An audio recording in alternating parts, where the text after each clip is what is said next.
The story follows Adonijah, whose name literally means eternity. She was born a princess daughter of the emperor and the late empress, Diana, who died giving birth to her. Before her death, Diana left her baby a mysterious magical kiss, though no one knew exactly what kind of power it carried. After losing his wife, the emperor went completely off the rails. He ordered everything she ever touched to be burned and destroyed. The only thing he spared was the baby, Adonijah. But instead of love, she got the royal cold shoulder. Her father ignored her, so the servants did the same, figuring, if even the emperor doesn't care, why should we? Even as a baby, Adonijah had strange experiences. She once wandered into a magical world where a voice called out to her. There, she found a book that showed her entire life, everything that would happen to her. Shocked, she read that one day she'd be accused of black magic, and her own father would lock her away in a tower forever. Every night, her father's icy stare haunted her dreams. The only warmth in her life came from Lillian, a kind-hearted servant who had once been her mother's friend. Lillian gave up her noble life just to stay and care for the lonely princess. Even as a toddler, Adonijah knew her life was headed for disaster. She couldn't fight back yet, but she understood she'd have to change her fate somehow. Her biggest obstacle? Her father, Emperor Cloud, a man so powerful he could wipe out an entire kingdom alone. And that's my dad, she thought bitterly. 3 years passed, and things brightened a little. More maids joined the palace staff, enchanted by Adonijah's sweetness and charm. But among them was one greedy maid who only cared about stealing treasures that once belonged to the late empress. When Adonijah asked what she was looking for, the maid brushed her off, assuming she was just some random gardener's kid, and told her to show her where the gold was. Adonijah, realizing the woman's intent, mischievously led her to fields of sunflowers and wheat instead. Then, pretending to be helpful, she innocently mentioned that there were still utensils decorated with gems left in the palace. The maid fell for it, thinking the little girl was her partner in crime. She started stuffing jewels into bags, and that's when Adonijah struck. She grabbed the jewelry first, and when the woman tried to attack her, the princess hurled all the decorations at her. The commotion brought the other maids running, who caught the thief red-handed. But Adonijah knew it wasn't just luck. In the book of her future, she'd seen this same maid try to rob and stab Lillian. By acting early, she'd saved her caretaker and secretly kept the jewels for herself, knowing she'd need them one day. Meanwhile, Emperor Cloud remained as cold as ever. When his assistant, Felix, reported the incident and mentioned that his daughter had bravely stopped a thief, the emperor didn't even flinch. Somewhere far away, a man sensed that the destiny of the entire empire was beginning to change and that its source was inside the palace. Adonijah realized she wasn't the main heroine of this story, just a side character. And when she turned 12, things would only get worse. She'd meet her half-sister Jeanette, a beautiful, elegant girl blessed with magic and possibly their father's love. Adonijah didn't want that future, the rejection, the exile, the pain. So before her 8th birthday, she started hoarding coins and jewels, planning to run away with Lillian one day. She even hid gems in kitchen utensils, though that sometimes left her covered in chocolate after snacking on sweets. One day, while washing her hands at a fountain, she caught her reflection, her mother's face, but her father's eyes. Maybe he hates me because I only got his looks, not his magic, she thought. She wandered into the forest to hide her treasures, scaring off a squirrel in the process, but when she returned later, she found the same squirrel digging up her stash. Panicking, she bribed it with a peanut and went deeper into the woods, where she discovered a strange underground vault filled with little golden cherubs. She bit one to check, yep, real gold. And that's when she ran straight into her father, Emperor Cloud himself. It was their first real meeting. The emperor froze, stunned by how much she looked like the late empress. Adonijah, on the other hand, was terrified. This wasn't supposed to happen until she was 8. Cloud's face gave away nothing, and even his aide Felix seemed nervous. Then, breaking the tension, the emperor casually commented that she was a bit chubby and tugged at her cheeks. Finally, he ordered Felix to prepare tea because, apparently, the mighty emperor had decided to have tea time with his daughter. Something sweet was served. Adonijah barely touched her dessert, too stunned by the man before her. Sitting right in front of her was the man who, according to the book of her fate, would one day hate her, accuse her of witchcraft, and lock her in a tower. Yet here he was, calmly sipping tea. Cloud watched his shy daughter in silence until she quietly confirmed she could speak. Felix tried to ease the tension by saying children were often shy and got kicked out so father and daughter could talk alone. Cloud commented on her name. Adonijah, eternity and immortality. Worthy of a royal heir. He even admitted envy. Despite killing his tyrant brother to take the throne, his own name felt less noble. Remembering the late Empress Diana, who'd chosen the name, softened him. When he asked who taught her manners, she proudly said, Lillian. Cloud recalled the maid begging to raise the child and had agreed without thinking. Then came the tense question. Do you know who I am? Adonijah froze. Felix had told her to say, Your Majesty, but she blurted, You're my father.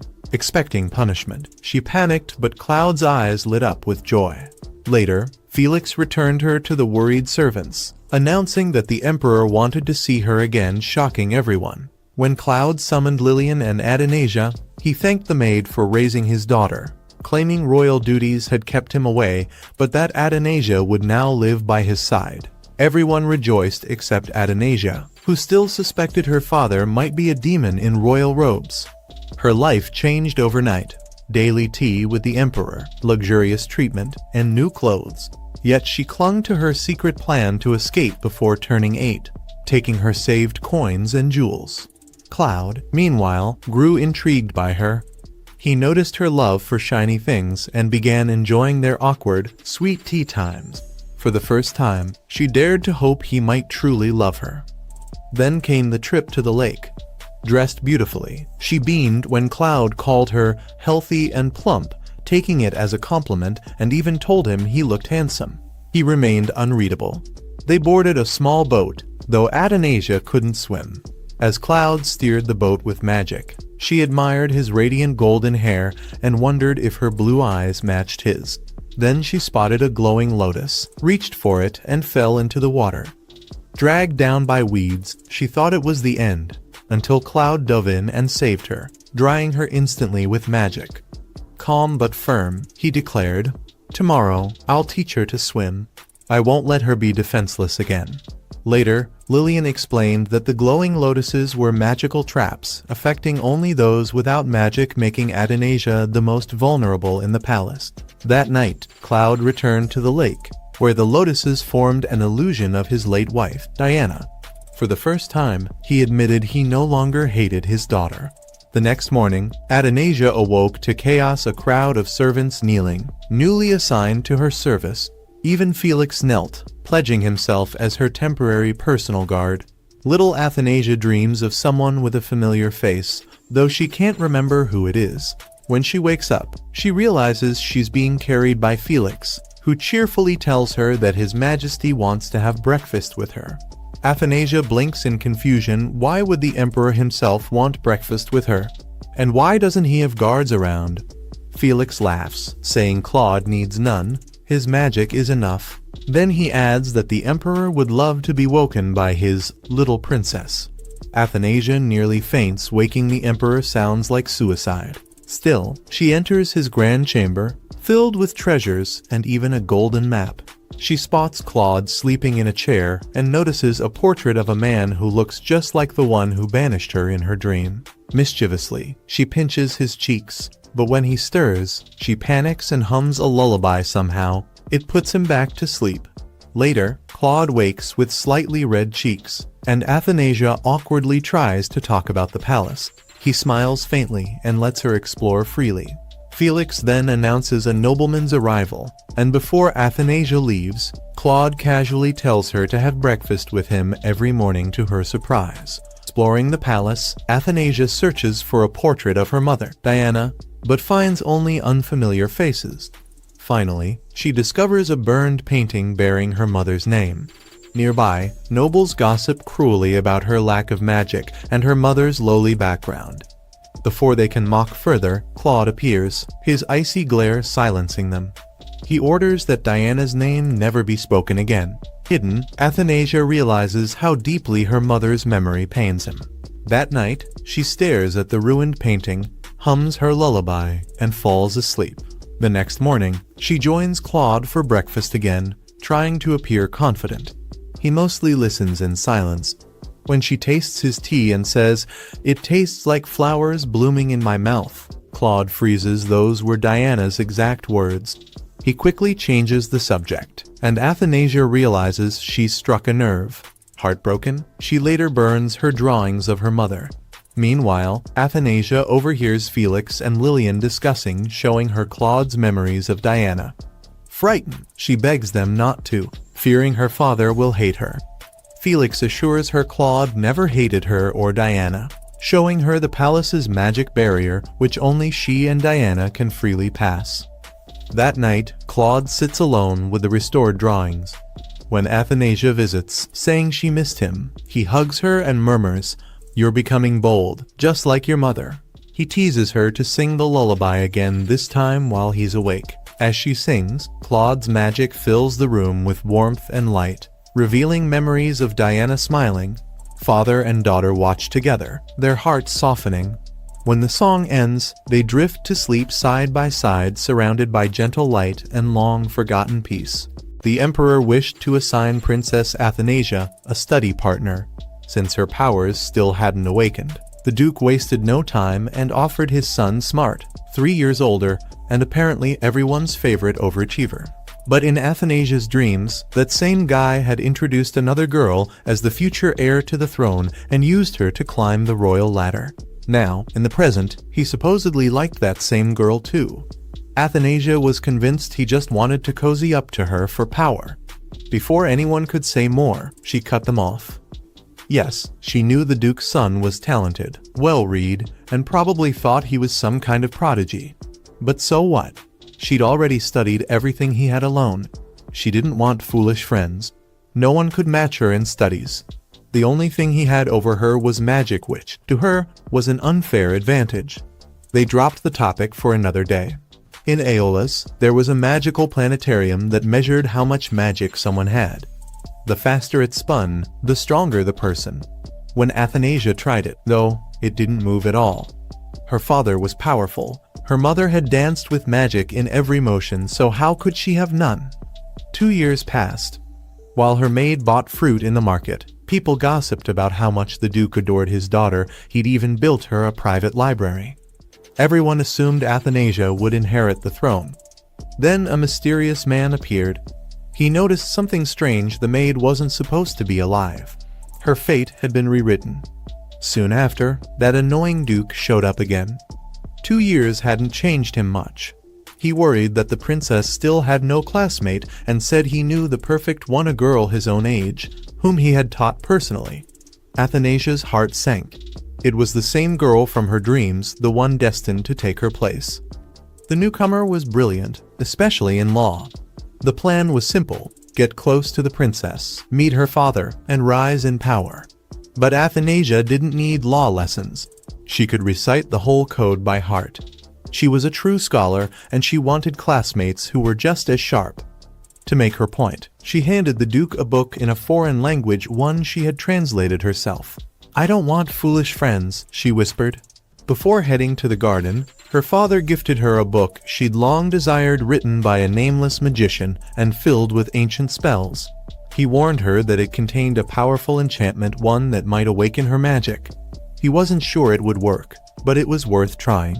The moment she opened it, the book began to move. And suddenly, she saw the same mysterious man again. He had finally found her, the girl who could control destiny itself.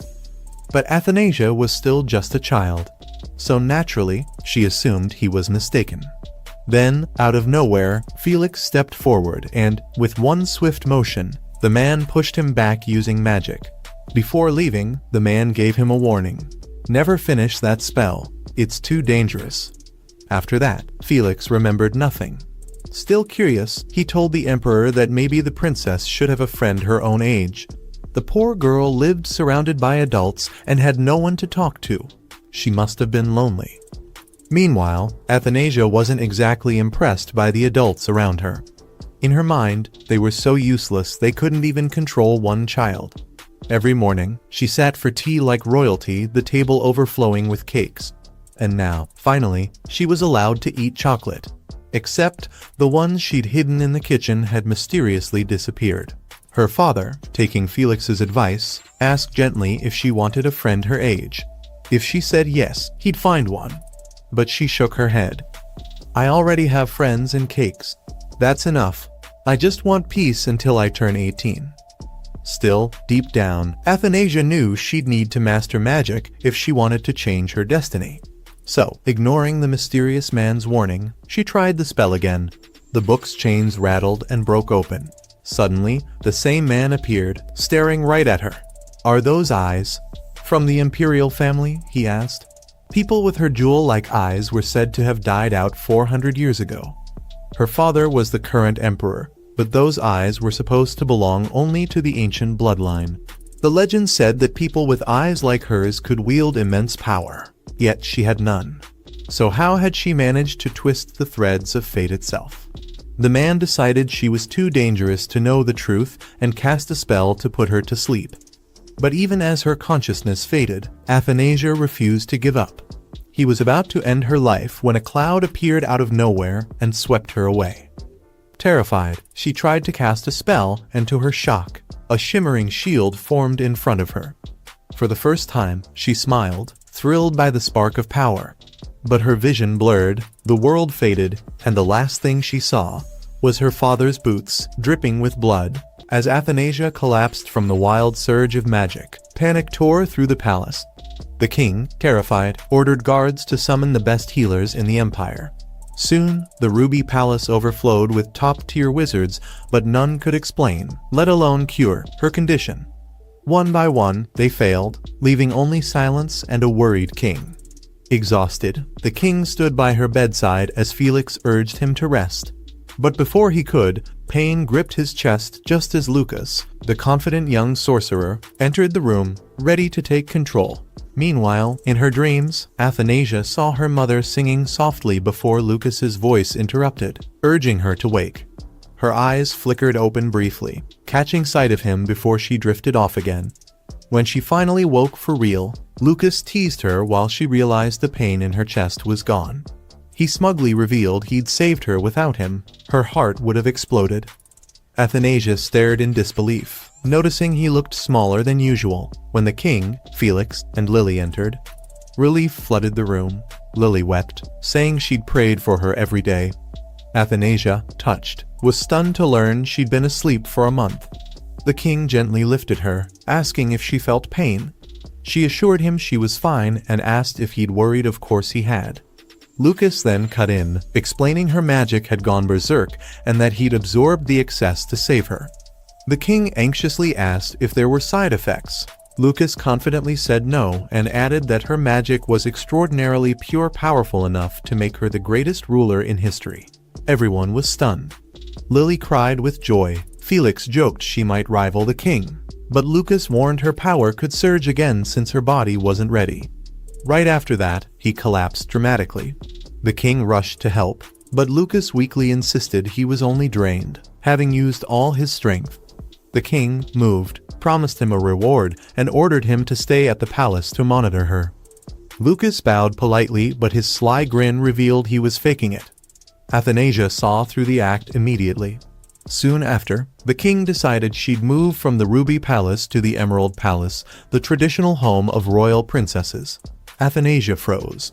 In her dreams, the Emerald Palace belonged to Jeanette, while she remained trapped in the Ruby Palace.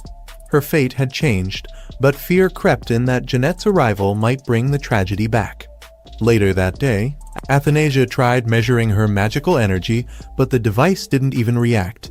She frowned, doubting all that talk about her immense power. Lucas, lounging nearby and casually eating chocolate, assured her he wasn't lying. He explained that her magic had been sealed to keep her from tearing herself apart. Without the seal, her body would have exploded from the overload. He reminded her that he was the one who saved her and expected a little gratitude. Athanasia wasn't convinced. She eyed him suspiciously and asked why someone claiming to be a great wizard looked like a child. Lucas replied that he'd been asleep for 400 years and was using this form because it conserved energy. Besides, he'd already used most of his remaining power to save her. Still unimpressed, Athanasia accused him of exaggerating his weakness to enjoy palace life and free food. Lucas didn't even deny it. In fact, he admitted that sounded way better than working. Her annoyance grew. She then accused him of stealing her chocolates too. He gasped in fake offense, claiming someone of his caliber would never do that. But before he could finish, she pointed at a tiny creature caught nibbling her sweets. Lucas chuckled and said she was half right, it wasn't him. With a snap of his fingers, a spark of magic hit the little creature, transforming it into a cute, fluffy cat. The creature immediately bolted into her arms for safety. She froze, then recognized it as the same being that had saved her life. Smiling, she thanked it softly. Lucas rolled his eyes and said it only acted on instinct. It was her familiar, a divine beast born from her own magic. Intrigued, Athanasia stroked its fur and asked if it liked sweets. Lucas admitted it did, probably because it shared her sweet tooth. She scolded the creature gently, and Lucas joked that it had learned bad habits from her. When he called it over, it clung tighter to Athanasia, trembling. She laughed, holding it protectively and declaring it was hers now. She named it Raven and asked if it would stay with her. Lucas sighed and warned her not to hold it too tightly. When she asked why, his tone darkened. Raven was made of her own magical energy. The last time she touched it directly, she had absorbed too much and nearly died. If it happened again, she wouldn't survive. Shaken, Athanasia asked what she should do. Lucas's answer was simple: learn to control your magic. The next day, Athanasia practiced magic under her tutor's watchful eye. For a moment, her floating spell worked, then fizzled out. Her tutor smiled awkwardly, calling it progress, though his tone betrayed concern. Later, he told Lily that Athanasia might have reached her limit. No amount of training could push her further. Back in her room, Athanasia sat frustrated, unable to steady her magic. She sighed, wondering what she was doing wrong, until Raven shuffled over. Smiling, she picked it up and teased, "You really do take after me." Then, Lucas appeared on her balcony like he owned the place, claiming he was keeping an eye on her. With a flick, he magically pulled Raven away, saying it was for her own good. Arrogantly, he offered to teach her magic if she gave him Raven, boasting he was better than her tutors. Athanasia refused and demanded Raven back. Before she could argue further, Lucas sensed something and quickly returned it just as the king walked in. Lucas bowed, while Athanasia hid Raven behind her back. When the king asked what she was hiding, Lucas smoothly explained it was a magical creature born from her overflowing energy, one he was studying. The king's face darkened with concern. He asked if that creature had caused her previous collapse. Athanasia tried to explain, but Lucas jumped in again, saying that killing the creature might release unstable magic back into her body. He suggested letting it live under supervision instead. Very noble of him, considering it helped him too. Realizing Lucas was secretly backing her up, Athanasia quickly agreed and begged her father to let her keep Raven. After some hesitation, the king finally sighed and gave in, but only if she held it for 1 hour each day. Athanasia's face lit up with joy as she ran to hug him, saying she loved him. While practicing magic again, Athanasia's spell fizzled, then exploded, leaving her coughing in smoke and frustration. She groaned, wondering who had sealed her magic, until an apple smacked her head. Lucas stood there, unimpressed, scolding her for recklessness and warning that one mistake could kill her. Annoyed but knowing he was right, Athanasia glared at him. Lucas pointed to her shattered spell circle, saying her lack of control could destroy her. Determined, she asked him to teach her, but he refused, claiming he saw no reason to help someone who disliked him. Then his stomach growled. Embarrassed, he admitted he needed to regain energy, but there was no quick fix. Athanasia suddenly realized her overflowing magic could recharge him, sparking an idea for a deal. Soon after, she met her father and Duke Eel, who warmly welcomed her back. She recognized him and thought he sure didn't waste time returning. Felix mentioned they'd been discussing her potential companions. Curious, she asked if that included Duke Snowy's son. The Duke said his son was still abroad, but Jeanette admired her and wished to be her friend. The king assured Athanasia she didn't have to agree, but she smiled, saying it might be nice to have friends. Delighted, the Duke promised to send Jeanette soon just as Lucas barged in, declaring he'd oversee Athanasia's growth. The Duke's smile instantly vanished. Training began and Lucas's methods were brutal. First, he had her channel magic into a pen. It didn't move. Next, potion making her healing potion exploded. So he switched to physical training, making her run laps for stamina, then balance training to synchronize her energy with nature, essentially wizard yoga. That night, he assigned her an overwhelming stack of advanced reading, including spatial analytical geometry. Horrified but resolute, she studied tirelessly. Her days became a blur of dawn runs, endless practice, and late night studying until she collapsed over her desk. One night, Lucas found her asleep with her magic still humming and quietly acknowledged how hard she was working. A month later, she proudly announced she'd finished her studies and asked for the next step. Lucas stared at her intently, asking why she was pushing herself so hard. She answered simply because her life depended on it, but his expression made her wonder if that was all. Later, while walking with her father, his hair got caught in her hairpin. She gently untangled it, refusing Felix's help, and when he asked how it looked, she smiled and said it was perfect. That night, Felix brought the king a report confirming Lucas's true identity. He was from the imperial family, though much of his past was lost. The king asked if keeping him near Athanasia was dangerous. Felix admitted it could be, but the king used magic to confirm Lucas's harmlessness. Relieved, he dismissed Felix, who noted how deeply the king cared for Athanasia.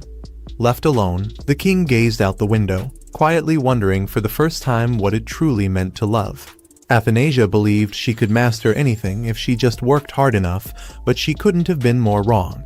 Frustrated, she lashed out at Lucas, accusing him of being the worst teacher ever. He just shrugged, asking if she really expected him to spoon-feed her every little thing. She argued that she was still learning and wanted him to be a bit nicer. But Lucas, ever the smug wizard, explained that magic was about channeling your own energy and forming a bond with the elements. Basically, figure it out yourself. When his vague explanation pushed her over the edge, she smacked him and demanded that he start acting like an actual teacher. Lucas just laughed, calling her a weird kind of genius. Annoyed, she begged him to take her training seriously, complaining that he made her do everything while he barely moved a finger.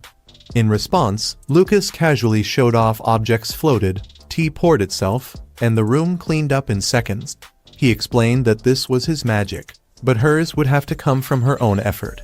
When Athanasia realized he really meant "you're on your own," she snapped, asking if he couldn't at least show her one tiny spell.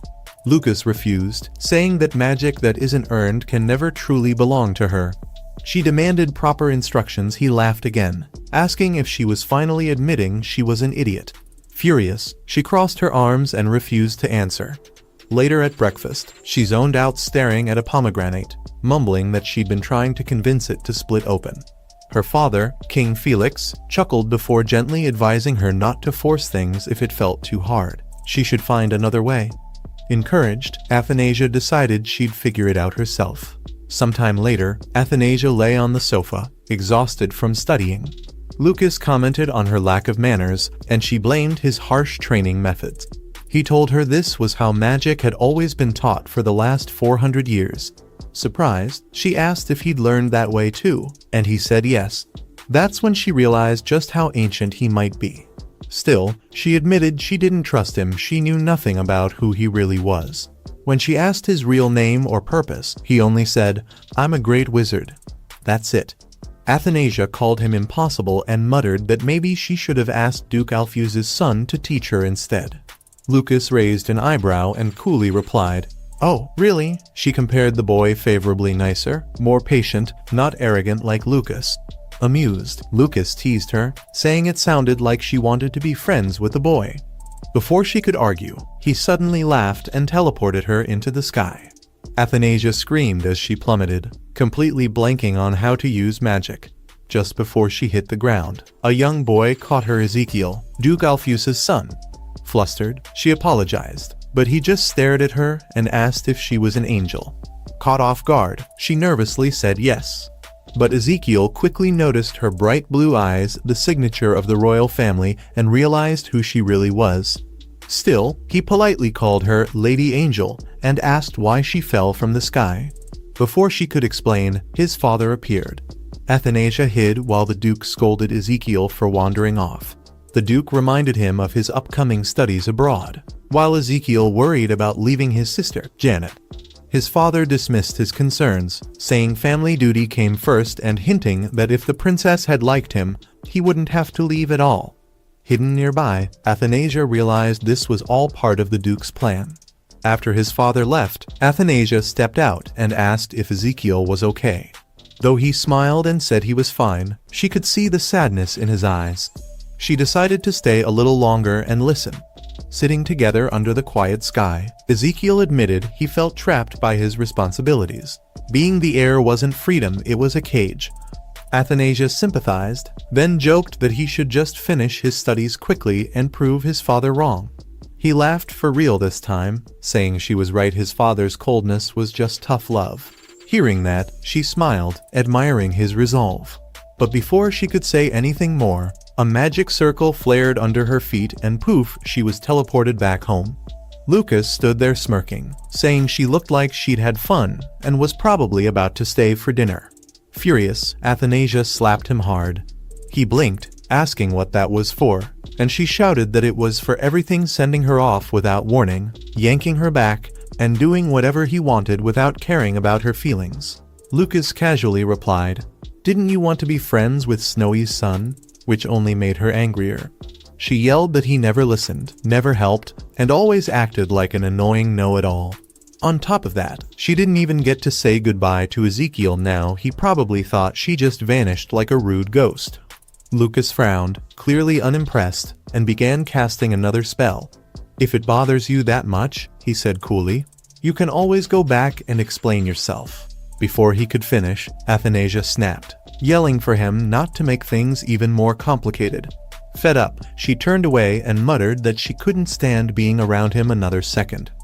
Athanasia, fuming, stormed out of the room.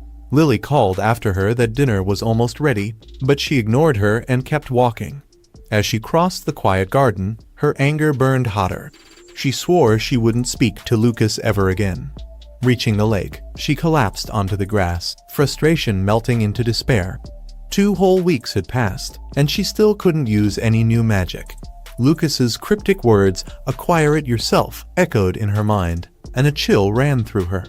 What if her dreams were starting to come true?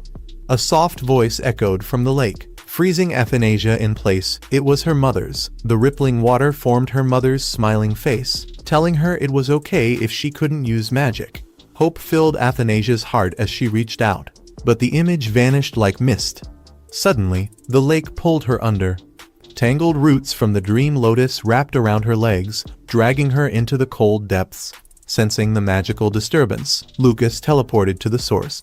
Beneath the water, Athanasia struggled for air, remembering his words, "Magic is the act of using your own energy to command the elements to make them one with your will." Focusing with all her strength, she released a surge of power that formed a massive droplet, lifting her from the lake. Lucas arrived just in time to see her rise. Gasping but glowing with pride, she had used real magic, her own. Lucas feigned indifference. "I wasn't coming to save you. I was just passing by." Catching her breath, Athanasia smiled brightly and thanked him, asking if he'd keep teaching her. He nodded, pretending to be bored but clearly agreeing.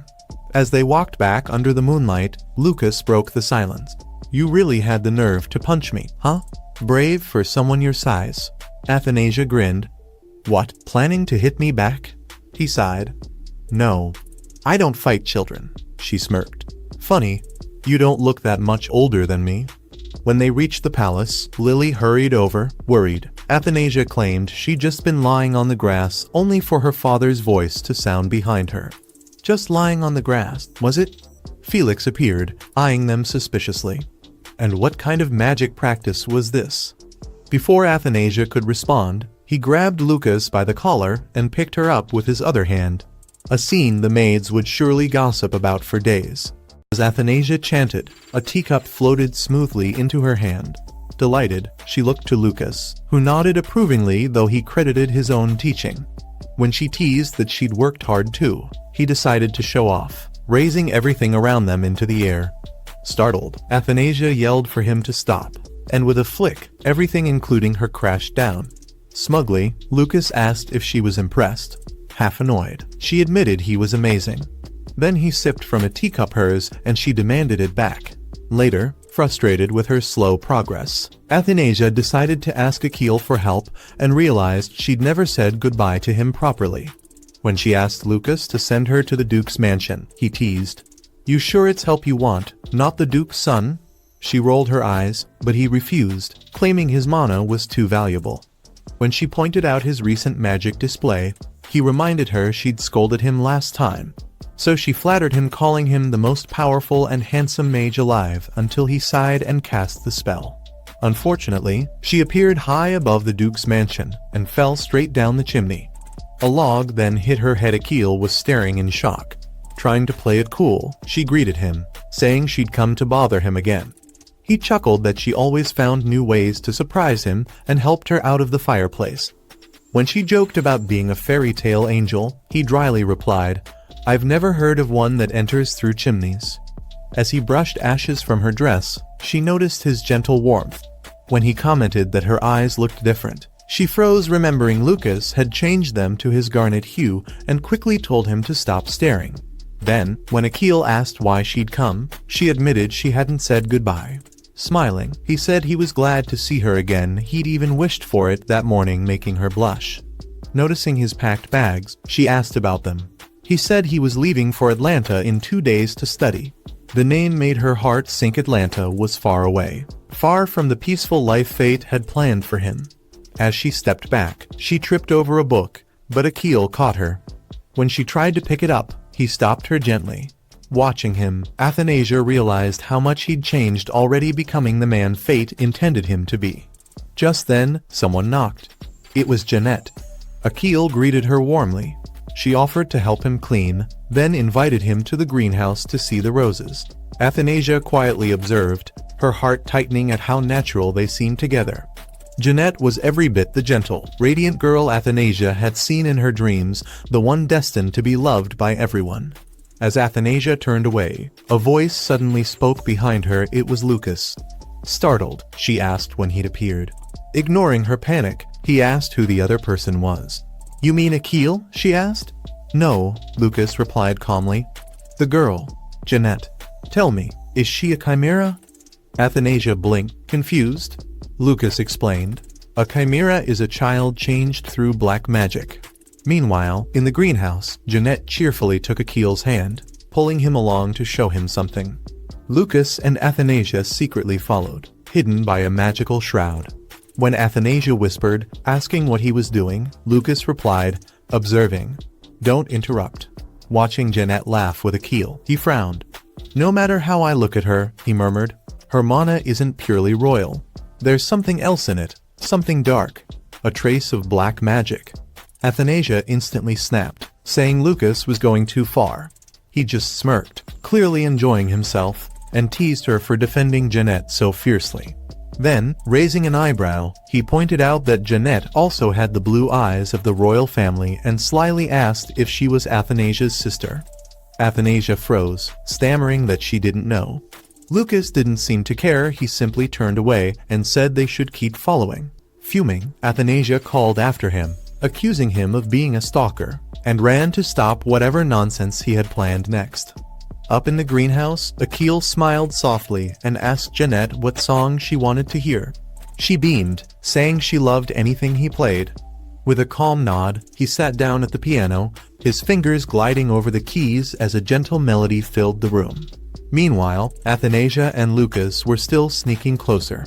Athanasia whispered that they should leave, this was too private, but of course, Lucas ignored her completely, curiosity written all over his face. As the music flowed, Jeanette's smile slowly faded. Without realizing it, tears slipped down her cheeks. From a distance, Athanasia gasped Jeanette was crying. Akil noticed immediately, stopping mid-song, concern flashing in his eyes. Jeanette quickly wiped her tears, embarrassed, saying she didn't mean to cry, she just wanted to hear him play. Akil smiled softly, promising he'd play again, but Jeanette shook her head and said she wanted to hear him play forever. With a sigh, Akil told her that his father wanted him to study abroad. Jeanette's face fell. She begged him to let her talk to the Duke so he could stay, but Akil gently said it was his own choice, he wanted to go. Her voice trembled as she asked why, reminding him that he always listened to her and that he loved her most. Akil stood and hugged her gently, saying this time was different. Jeanette burst into tears, saying he was the only one who cared for her and that if he left, she'd be all alone. Akil promised he'd write to her, but she only cried harder, clinging to him as he whispered an apology. Watching them from the shadows, Athanasia felt her chest tighten. Jeanette's pain reminded her too much of her own lonely dreams where her father always turned away no matter how hard she cried. Both she and Jeanette had grown up without warmth, both longing for someone who would stay. For reasons she couldn't explain, Athanasia suddenly wanted to see her father. Lucas, standing beside her, glanced down and murmured, "She must have seen the future." Athanasia frowned, snapping that not even her father could do that and accusing Lucas of spouting nonsense. But he only smirked, saying Jeanette wasn't an ordinary child. Before she could question him, he turned to leave, saying they were done here. Athanasia hurried after him, taking one last look back and whispering a silent goodbye to Akil and Jeanette. Back at the palace, the king and Felix were strolling through the royal garden when Athanasia came running, calling for her father. He turned just in time for her to leap into his arms, saying how much she'd missed him. Amused, he teased that she always appeared whenever she pleased, lifting her with ease. Felix chuckled that she was extra lively today, almost like Raven. Athanasia giggled, asking if she was just as adorable. Felix declared she was the cutest in the entire continent, earning a sharp glare from the king, who warned him not to spoil her and to keep 10 feet away. As they walked, the king asked why she'd come. Athanasia said she'd been busy studying magic and missed him. When he asked if it was tiring, she admitted it was but said she wouldn't give up. Smiling, he praised her determination, saying he'd thought she'd quit once it got hard but admired her resolve. He told her to keep going and never give up. Looking up, Athanasia softly asked if he'd always love her. Surprised, he asked why, and she said she just wanted to hear it. Without hesitation, he promised he would. Her face brightened. "Then it's a promise," she said. "Things will always stay this way." That night, Athanasia lay in bed flipping through her hand-drawn picture book of magical worlds, realizing how much had changed. Her father no longer rejected her. Akil wasn't as cold as she'd thought, and Jeanette only wanted love. Maybe her dreams had made her see too narrowly. Meanwhile, Lucas sat alone on the rooftop, gazing at the stars with a faint smile. He could feel fate shifting and wondered how far the little princess would go in rewriting the future once set in stone. Now, at the age of 14, Athanasia has reached the most important age in Oilia, the year when every young noble attends their first grand ball and performs their first public dance. Her big day is fast approaching, and she's practicing hard. Her dance teacher praises her grace, calling her a fairy on her feet. Athanasia laughs it off, but the teacher reminds her that the ball is only a month away, and that she must soon choose a partner worthy of her status. Later in her room, Athanasia sits surrounded by portraits of potential dance partners, completely stumped. She didn't expect her birthday to feel so complicated. Her father has always gone all out for her birthday's jewels, gowns, even her own private library built just for her, but never his presents. Not once has he attended a single birthday, and deep down she knows why. Her birthday is also the anniversary of her mother's death. As she's lost in thought, Lucas suddenly appears, teasing her about her sparkling collection of partner options. She brushes him off, frustrated that none of them compare to a certain someone. Lucas smirks, saying he knows exactly what's bothering her. She wants her father to be with her on her birthday. He tells her to just ask him directly. Athanasia goes quiet, then softly asks him to leave. The next day, she sits with her father for tea. He asks about her dance practice and partner choice, offering to select one for her if she can't decide. Athanasia quickly declines she'll choose herself. Then he asks if she has any birthday wishes. She hesitates, remembering Lucas's words, and finally gathers the courage to ask, "Could you spend my birthday with me this year?" Silence. Her father doesn't reply. Instead, he asks if there's anything else she'd like. Realizing how hopeless it sounds, Athanasia apologizes and says she's already grateful for the time they spend together, then excuses herself. Outside, Felix joins her and assures her she wasn't selfish, it's normal to want her father there. But he explains that the Emperor has made it a habit to lock himself away every year on that day. Trying to lighten the mood, he asks if she's picked a dance partner. Athanasia jokes, asking if he'd like to dance with her. Felix freezes, flustered, insisting she deserves someone far better. She teases him a little before returning to her room. Later, her maid Lillian hints that maybe Felix meant something else, perhaps the Emperor himself wants to dance with her. Athanasia is stunned. Traditionally, parents leading the first dance had fallen out of fashion, but the thought warms her heart. She recalls her father's words about her partner's reputation and suddenly realizes he wanted to dance with her all along. Determined, Athanasia begins to practice harder. When she stumbles, Lucas catches her mid-fall, joking that she should have protected herself with magic. She snaps back that she doesn't need his help. Seeing her injured feet, he heals them and apologizes for not understanding her feelings earlier. She's surprised by his sincerity, but forgives him on one condition: he has to help her practice dancing. Lucas agrees, and when Lillian sees them together, she's thrilled and rushes off to spread the news. Athanasia gets embarrassed, while Lucas just laughs. He tells her she should take a page out of his book and listen to her heart. She's smart enough to know what it's saying. The next day, they begin a new lesson. Lucas announces that today's test will be about advanced magic theory and warns her to focus. Athanasia finishes it in record time, leaving him stunned. After that, Felix invites Athanasia to take a stroll in the garden, but she politely refuses, saying she'll go next time. Both Felix and Lillian notice she's been acting strangely busy, quiet, and secretive. Even her father feels the distance as Athanasia stops visiting him, and it begins to weigh on his heart. Meanwhile, we see her working on something mysterious in her room, sketching away with full concentration. The next day, Athanasia finally visits her father and apologizes for not coming sooner. He brushes it off, saying, "It's fine. I wasn't doing anything anyway." As they sit together, she smiles and says she loves talking with him. Claude looks at her and says softly, "I haven't seen you at tea lately. I almost thought you didn't want to see me." Athanasia quickly replies, "Actually, I was preparing a very special gift for you, father." Claude frowns slightly. "You don't have to give me anything." But Athanasia insists. "You've given me so many birthday surprises over the years, and each one made me so happy. This year, I want to return the favor." Felix blinks.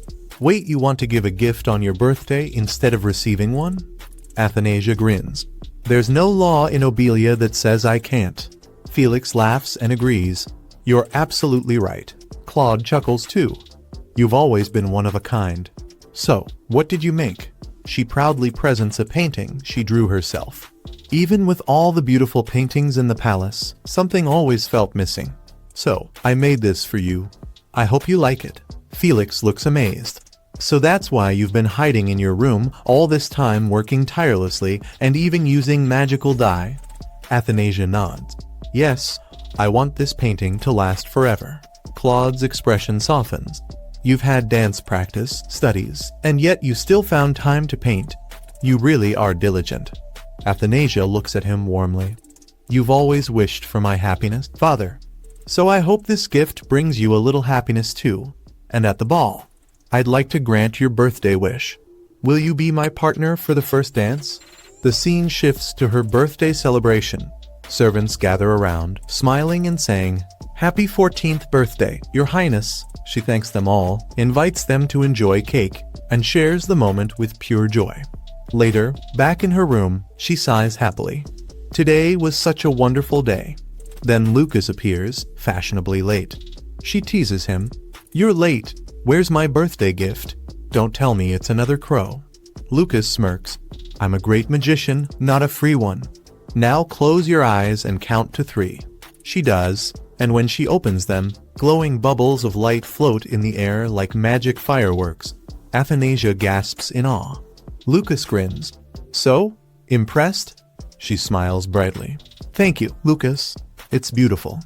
As she watches the lights fade, Athanasia thinks to herself, so much has changed over the years. I've met so many kind people, and I'm truly grateful. I can finally say, I'm happy. I just wish I could share this happiness with my father, too. The episode closes with Claude sitting alone, gazing at Athanasia's painting. He remembers her saying, "You don't have to do that." And her heartfelt reply, "Why not? I'm your daughter. I want to do something for you too." His expression softens as another memory surfaces, little Athanasia once saying, "My mother and I will always be by your side." We start with a dramatic entrance at the palace ballroom.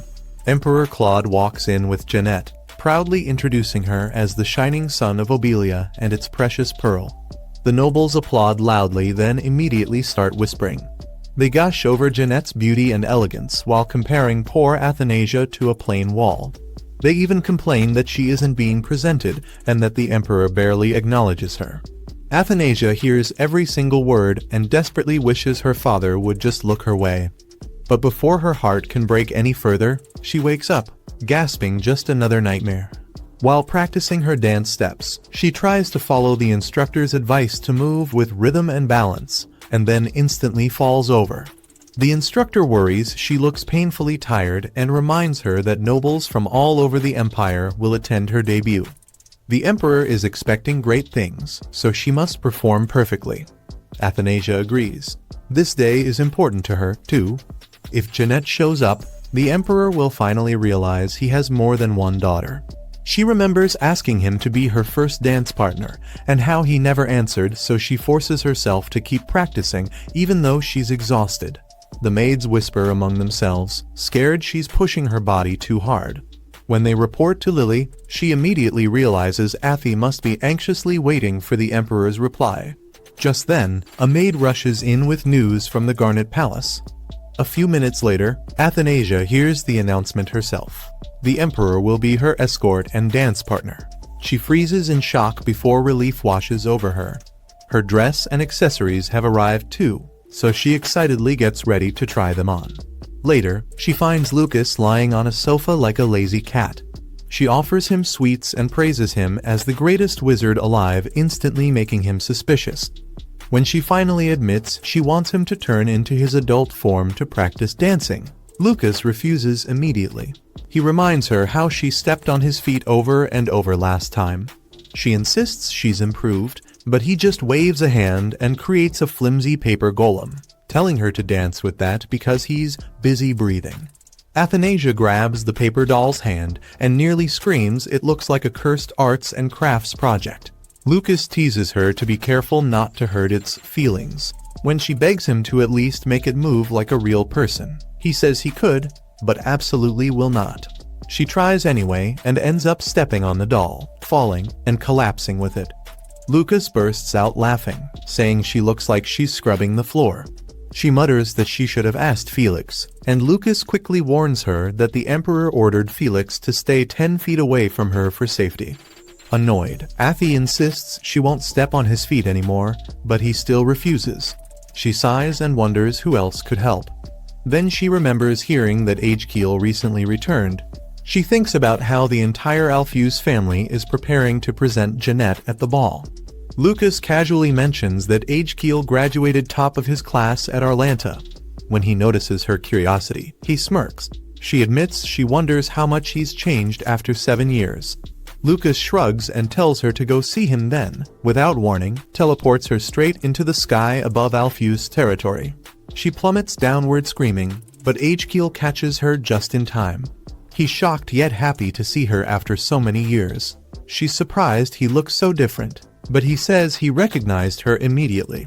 Then Jeanette's voice calls for her brother. Athanasia tells him to go, but he takes her hand instead and pulls her along, saying he doesn't want her disappearing again. He leads her to a quiet flower-covered field, his secret place. He explains that he comes here whenever he wants to be alone and asks if she likes it. Athanasia admits it's beautiful. Agekeel then reveals something unexpected. Ever since their first meeting 7 years ago, he has visited this spot every single day. Even while studying abroad, he returned twice a year without fail, though he can't explain why their brief meeting affected him so deeply. To change the subject, Athanasia asks about his time in Arlanta. He explains that at first it was rough. Other students whispered that he was just an Obelian duke's son with no real skill. Even though he studied Arlantian in advance, everything fell apart when he tried to use it, and people mocked him. So he worked twice as hard to keep up. On graduation, he finished early, earned top honors, and was even encouraged to stay and continue studying, but he needed to return home to eventually take over his family's house. As they walk, Athanasia tells him he's amazing. He explains that as the heir, he must avoid bringing shame to his family. She's surprised because he always seemed so relaxed. She realizes he also carries heavy burdens just like everyone else, and she reminds herself that she must try her best too. Akil finally admits there was one more reason he worked so hard. He gently tucks a flower into Athanasia's hair and says he didn't want a certain someone to slip out of his reach while he was away from Oilia. Before she can even process that line, a teleportation spell suddenly kicks in. As she starts floating upward, Akil panics and asks if she's leaving him again, promising that next time he will come to her instead. Athanasia thinks about him for a brief moment, then poof, she vanishes and drops straight back into her room. Lucas is waiting there, looking like someone stole his snacks. Frustrated, Athanasia complains about being tossed around like a magical parcel. Though honestly, she's a little relieved because that moment with Akil had her heart doing backflips. She asks Lucas if he's angry, and he casually says he's just in a bad mood. She protests that she should be the one upset, but Lucas just walks up, flicks her forehead, and strolls away saying he feels better now. Athanasia is left staring at him like he's a very confusing puzzle. That afternoon, she practices her dance steps again. The instructor reminds her not to lose focus and cheers when she completes the routine perfectly. He tells her her dancing is spot on today and begs her to keep the same energy at tomorrow's debutante ball. Later that night, Athanasia sits quietly and asks Lily if people will accept her as a princess at the ball. Lily smiles warmly and tells her everyone will be enchanted the moment they see her. As Lily fixes her hair, Athanasia admits she's nervous, but Lily's calm presence makes her worries softer. Lily reminds her to sit still so her hair doesn't tangle, and then starts reminiscing how tiny she used to be and how she's grown into a beautiful young lady. Athanasia blushes and asks why Lily is suddenly showering her with compliments. Lily explains that Athanasia deserves it. She studied difficult books, practiced magic until even Lucas admitted her progress, and took every dance lesson seriously. Athanasia says Lily is overpraising, but Lily insists she's genuinely proud. She pats Athanasia's head and says the Emperor must feel the same, so there's nothing to worry about. Athanasia thanks her. Lily reminds her tomorrow will be a big day and urges her to rest before leaving the room. Alone in bed, Athanasia thinks about the ball and how the Emperor her father will share her first dance.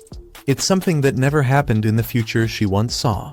She wonders if all her effort might finally change her fate, and if she can become a daughter he can proudly claim. She decides she'll give her very best tomorrow. And with that thought, she falls asleep holding on to a quiet, hopeful feeling that maybe, finally, everything she has done up to this moment will change the destiny she once feared. The day of Athanasia's debut ball finally arrives, and her room basically turns into a beauty parlor battlefield. From early morning, maids rush around with perfumes, oils, brushes, and anything shiny enough to make a princess glow. The ball won't start until the afternoon, but everyone acts like it begins in 5 minutes. Athanasia gets hungry and restless, but Lily stays laser-focused, insisting they still have more beauty treatments to finish. After her bath, Lily brushes her hair while other maids scramble for makeup and accessories like they're competing in some Royal Olympics. Her dress is ironed, her accessories triple-checked, and the room is pure chaos. Watching them, Athanasia finally realizes debut balls are way more exhausting than they look. Later, Emperor Claude arrives in a royal carriage with Felix. Athanasia steps out, and Felix practically stops breathing. She looks that stunning. She notices this is the first time she's seen her father fully dressed up outside official duties, and it surprises her enough to make her smile. Claude offers his hand like a true gentleman, and she takes it, happy he came to escort her. As night falls and the ballroom fills with guests from across the kingdom, Athanasia prepares to enter. But all the voices and staring eyes make her nervous memories from her dreams creep in. Claude instantly notices her tense expression. She tries to pretend she's fine, but he knows better. He even jokes about making everyone keep their heads lowered, which scares the soldiers nearby. Athanasia quickly refuses and assures him she'll be fine as long as he's beside her. Claude accepts that, and she manages a calm smile. Elsewhere, Jeanette waits anxiously. Duke Alpheus enters and tells her the ball is starting soon. She asks if she'll really meet her father and sister today. He promises he'll choose the perfect moment to bring her back into the imperial family. She thanks him with watery eyes, and he tells her to simply wait. Back in the ballroom, Athanasia enters with Claude, and instantly the whole atmosphere changes. Guests whisper, swoon, and stare. Some can't take their eyes off the emperor's regal presence. Others are mesmerized by Athanasia's beauty. She waves gently, keeping her calm princess composure. At the center of the ballroom, she and Claude bow and start the ceremonial dance. She remembers her instructor's praise, but nerves strike, and she accidentally steps on Claude's foot. He doesn't react at all, like his feet are made of steel. Guests murmur about how elegant the pair looks, like a picture come alive. Claude quietly teases her about the misstep, but then reassures her to just follow his lead. She focuses and the dance finishes beautifully. Claude praises her and sends her off to enjoy the evening. While chatting with girls her age, Athanasia spots Duke Alpheus and wonders if he's planning something. Memories from her dreams return, especially the moment he introduced Jeanette in front of everyone. Before she can worry more, several boys ask her for a dance. Overwhelmed, she steps back right into someone behind her. It's Magicless. He steadies her, politely tells the other nobles she already promised him the next dance, and they instantly scatter. Athanasia accepts his invitation, and they glide across the ballroom. Up on the balcony, Claude watches closely. Duke Alpheus walks over, complimenting the Empire and Athanasia's radiance. He even hints that she could use a friend her age, his foster daughter. Claude shuts that idea down immediately. Alpheus backs off with a smile, but Claude isn't fooled. When Athanasia and Magicless finish their dance, he bows and leaves. Athanasia looks up at the balcony, wondering if Jeanette is somewhere nearby. Determined, she steps forward and calls for everyone's attention. She announces a special gift for the son of Obelia. With a graceful gesture, she casts a spell. The ceiling disappears into a starry sky, and a magical image of a living person appears above the ballroom. Claude's expression changes instantly. He recognizes the figure. The entire ballroom gasps when Athanasia's illusion finishes forming, because standing right there in glowing starlight is Empress Diana. The guests stare in pure disbelief. Even the best mages in the Empire can't pull off something this impressive, yet here's Athanasia casually doing it like it's a party trick. She moves to the piano and starts playing softly. Claude steps forward, takes the hand of the illusion, and begins dancing with the magical image of the woman he once loved. Athanasia gives him a tiny, encouraging nod. When the dance ends, the crowd explodes into applause. Athanasia explains that she wanted her parents to share this moment together, and that creating it made her truly happy. Then she blesses the entire hall, earning even louder cheers. The nobles whisper excitedly, saying her magic is beyond exceptional, definitely worthy of a future heir. While fireworks burst outside, Duke Alpheus quietly slips away. Jeanette watches the colors from a window, thinking the ball must be ending. Her heart fills with hope. Maybe tonight she'll finally meet her father and younger sister. Meanwhile, Claude and Athanasia ride home in the carriage. Claude gives her a small gift, praising how composed and impressive she was throughout the night. Even though it's late, he wishes her a happy birthday. Athanasia remembers telling him once that she wanted him to be the first to congratulate her, but she laughs, realizing plenty of people beat him to it this year. Claude responds with his usual dry tone, and when he lightly hints she could give the gift back, she hugs it protectively. No chance she's letting it go now. Elsewhere, Alpheus stands in his room, staring out the window when a masked man appears. The stranger notes that the night didn't go as planned. Alpheus admits the Emperor is still far too careful. When the masked man suggests Alpheus might be out of moves, Alpheus snaps back, demanding to know why he showed up at the ball. If anyone had seen him, their whole plan could have fallen apart. The masked man claims he has everything under control, but a knock at the door makes him vanish instantly. Jeanette enters, and Alpheus explains that Athanasia drew all the attention tonight, leaving the Emperor in no mood to acknowledge another daughter. He tells Jeanette to be patient. She replies gently, saying she still believes she'll meet her father and sister someday. Back at the palace, Athanasia sits on her bed and opens Claude's gift. Inside is a beautiful ribbon and a simple letter. His message wishing her eternal happiness warms her heart, and she holds the gift close, smiling. The ball went great, everything was perfect. Athanasia looked amazing, but her mind just wouldn't calm down.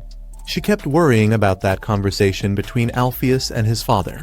Even though Jeanette wasn't introduced at the ball, Athanasia still couldn't relax. Restless, she steps onto the balcony and gazes up at the moon. Lucas suddenly descends, landing much closer than she expects. Startled, she faces him as he studies her expression, relieved she isn't crying but noticing she still looks troubled. He asks what happened at the ball. She says nothing. Not believing her, he assumes her father scolded her. When she snaps in annoyance, he immediately switches theories she must have danced with someone. She hesitates, and he instantly jumps to the conclusion that she stepped on their foot. Her growing annoyance only confirms it for him, and he bursts into laughter. Athanasia fumes, trying to explain she was only nervous. But before she can finish, a sharp pain strikes her chest. Her vision blurs, and she nearly collapses. Lucas reacts instantly, catching her and urging her to breathe. He explains that her emotions spiked too suddenly, causing her magic to overflow. As she slowly regains control, she admits she doesn't understand why her power feels so unstable. Lucas answers bluntly, she's too weak, and training starts tomorrow. Before she can protest, he ignores her and lifts her with magic, carrying her back inside. He lays her gently on the bed and tells her to rest. As she drifts off, she quietly wonders if he came because he was worried. She wishes him good night, and he gives a short reply. Once she's asleep, Lucas stands beside her, watching. He notes that his magic had only just recovered, yet he used it again because of her. He calls her a weakling in his mind and wonders what she would do if he wasn't around. His thoughts split in two. One voice complains that taking care of her is annoying, a waste of his magic, he has no duty to save anyone.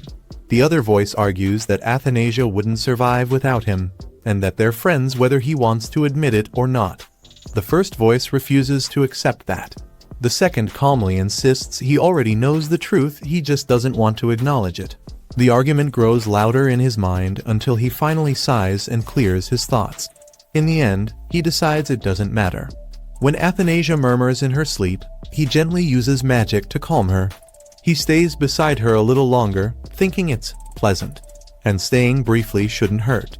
The next morning, Athanasia wakes to a mountain of invitations. Lily excitedly explains that nobles throughout the empire are inviting her to parties. Athanasia reads one, surprised, and Lily asks which she'll accept first, mentioning that Marquis' son is handsome and well regarded. When Athanasia asks for advice, Lily tells her that if she only wants to make friends, she doesn't need to overthink things. But Athanasia hesitates. She has never left the palace before. Unsure whether she should, she decides to ask her father. While riding a boat with him later, she brings up the invitations. Claude immediately refuses without a moment's thought. His quick answer stuns her. He remembers the young nobles surrounding her at the debut and becomes irritated just recalling it. He repeats that his refusal stands. Parties only attract unwanted attention. After a short silence, Claude remarks that their little outing was unexpected. Athanasia says the weather is nice and an occasional outing should be allowed. He brings up the time she fell into the water as a child, though she barely remembers it and only recalls that he used to frighten her back then. Then she spots a dream lotus nearby and asks to see it up close. Her plan is simple. If he relaxes while looking at the flowers, maybe she can ask again about leaving the palace grounds. Claude notes her strange taste, but still uses magic to pull the dream lotus toward them. He restrains it so she can observe it, but the sight of the wriggling tentacles terrifies her. She clings to him, begging him to take it away. Before they can regain their balance, the boat tips and they fall into the water together. Claude carries her to shore. Athanasia feels humiliated he had to save her again. And not only did she fail in her plan, she ended up scolded and assigned additional guards for her carelessness. Wanting a change of pace, she goes to the kitchen. Lily reminds her she doesn't need to help there. When Lily asks which party she'll attend, Athanasia sighs. Her father is so overprotective he even banned her from leaving the palace after she fell into the lake earlier. Felix appears, looking for her. She jokes about him taking her away from the palace, and he panics until she reassures him she's kidding. He tells her the Emperor has prepared a gift for her and asks her to follow him. He leads her to a garden filled with roses one Claude has been preparing for years, knowing she loved them. It's breathtaking. Felix adds that she can use the garden however she wants, even hosting a tea party there. Lily mentions that the Emperor knows she wants to make friends. Athanasia brightens and begins thinking about whom to invite. After finishing her invitations, Hannah eagerly takes them to be sent out. One of the invitations reaches Jeanette, who lights up with excitement. When Jeanette arrives at the palace, she's overwhelmed by its size and beauty. The empty surroundings make her wonder if she's lost until a sharp voice demands to know who she is. Emperor Claude stands before her. Jeanette explains nervously that she was invited, but Claude brushes off her name, saying she's lucky if she weren't Athanasia's guest, she wouldn't have left unharmed. His cold tone frightens her. Once he leaves, a guard warns her not to wander without permission. Jeanette, shaken, convinces herself that once her father learns the truth, he'll treat her well again. The ladies talk excitedly about the debut ball and how intimidating yet impressive the Emperor is. One mentions how beautiful the garden is and how Athanasia looked like a fairy tale princess. Another lady gushes about Felix, calling him the Blood-Red Knight. Athanasia is stunned, she never knew Felix had such a nickname. Then someone brings up the genius wizard, who always accompanies her. The girl describes him with dramatic flare dark hair, crimson eyes, and the grief-filled gaze of a wolf. Athanasia smiles privately at the comparison to a wolf. Finally, the girls begin teasing her about the young man from House Alfuse who danced with her. Athanasia freezes, unsure how to respond. Sensing her discomfort, Jeanette smoothly steps in, explaining that Agil had simply been honored to dance with the princess. The ladies immediately surround Jeanette, excited to meet Agil's second cousin and eager for stories. Athanasia slips away, tired but grateful, remembering her dream where Jeanette asked for palace guidance and wished for a family. Jeanette soon checks on her, worried she's bored. Athanasia explains it's just her first tea party, and she's not used to crowds. She also admits she fears people might find her dull. Jeanette reassures her, says she wants to be friends, and invites her over, sparking two nearby guests to fight over who gets to invite Athanasia next. After the party, Athanasia returns happily to her room and finds Lucas asleep on the sofa. She studies him, admitting he's handsome despite his terrible personality. Lucas suddenly wakes, teases her, then removes a dark aura from her before going back to sleep. Annoyed, she assumes he's messing with her. Meanwhile, Lucas remembers seeing the same dark energy on Claude. The aura on Athanasia wasn't a mistake, it was black magic, and he wonders where it came from. The scene opens in Lucas's old tower, where a mysterious guy who looks suspiciously like Cloud, but with black hair, is setting up a strange gift meant for the princess. After preparing it, he disappears. Back in the palace library, Athanasia is looking for books. She mentions that Janet and Elena love night-themed poems. Suddenly, Ezekiel walks in, acting innocent and pretending he didn't know it was her private library. Athanasia jokes that she should kick him out for trespassing, but Ezekiel fires back, reminding her that she showed up at his house dozens of times without permission, and he's not wrong. That shuts her down instantly, calling her Miss Angel.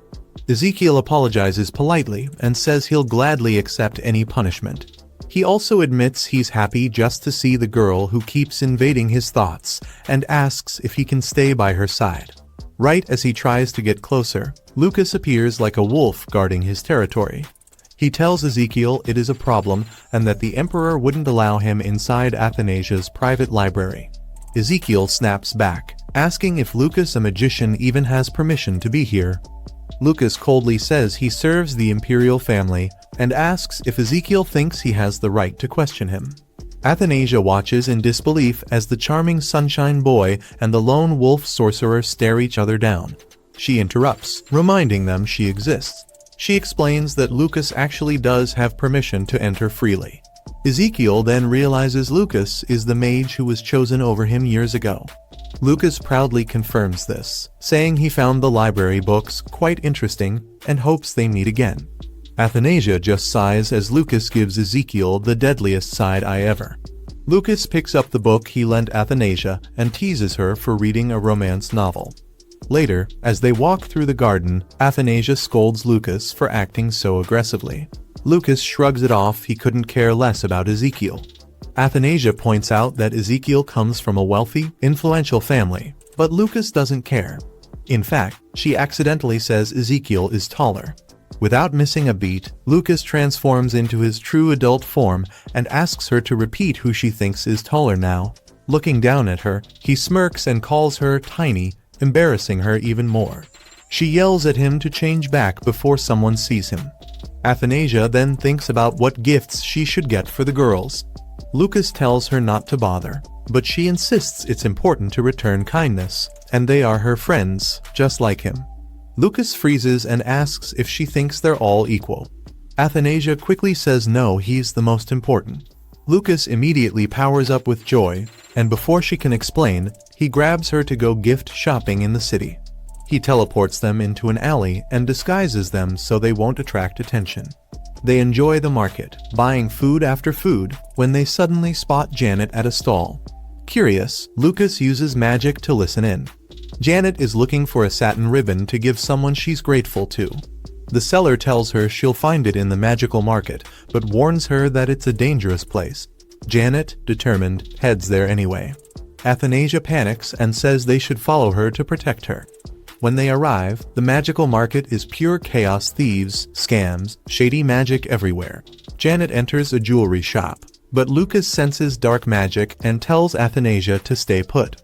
While tracking the strange energy, he feels a huge surge of black magic spreading through the entire city. Inside the shop, Janet meets a man who looks just like Cloud if Cloud had a dark, mysterious twin. He examines the ribbon she wants and says it's perfect for a little sister. Athanasia observes him from afar, wondering who he is. Later, as Janet gets ready to go home, the man announces that the princess's trial begins. The gift he created suddenly bursts into a sphere of dark magic, forming a monstrous beast that lunges at Janet. Athanasia jumps in and saves her just in time. Meanwhile, Lucas sees the explosion and sends his familiar to help Athanasia, but he himself gets trapped by the spreading dark mist. Athanasia holds the beast off until her magic starts running low. She uses a binding spell, telling Janet to run. The ribbon and book Janet bought suddenly glow, making the beast go wild. Athanasia rushes Janet into a safe spot and uses herself as bait. She stumbles and almost gets hit, but then a wolf-like figure Ezekiel charges in and attacks the monster. With the opening he creates, Athanasia summons a magical bow and fires a final arrow, destroying the beast once and for all. Janet checks if she's okay, and Athanasia admits she followed her secretly to protect her, begging Janet not to tell anyone. They seal the promise with a pinky swear. Janet gives her the ribbon she bought as a gift, but it's broken. She apologizes, but Athanasia smiles and says the intention is what matters most. Lucas finally shows up. Athanasia yells at him for disappearing while she was fighting for her life. Lucas scoffs and says she shouldn't brag about beating a low-tier monster.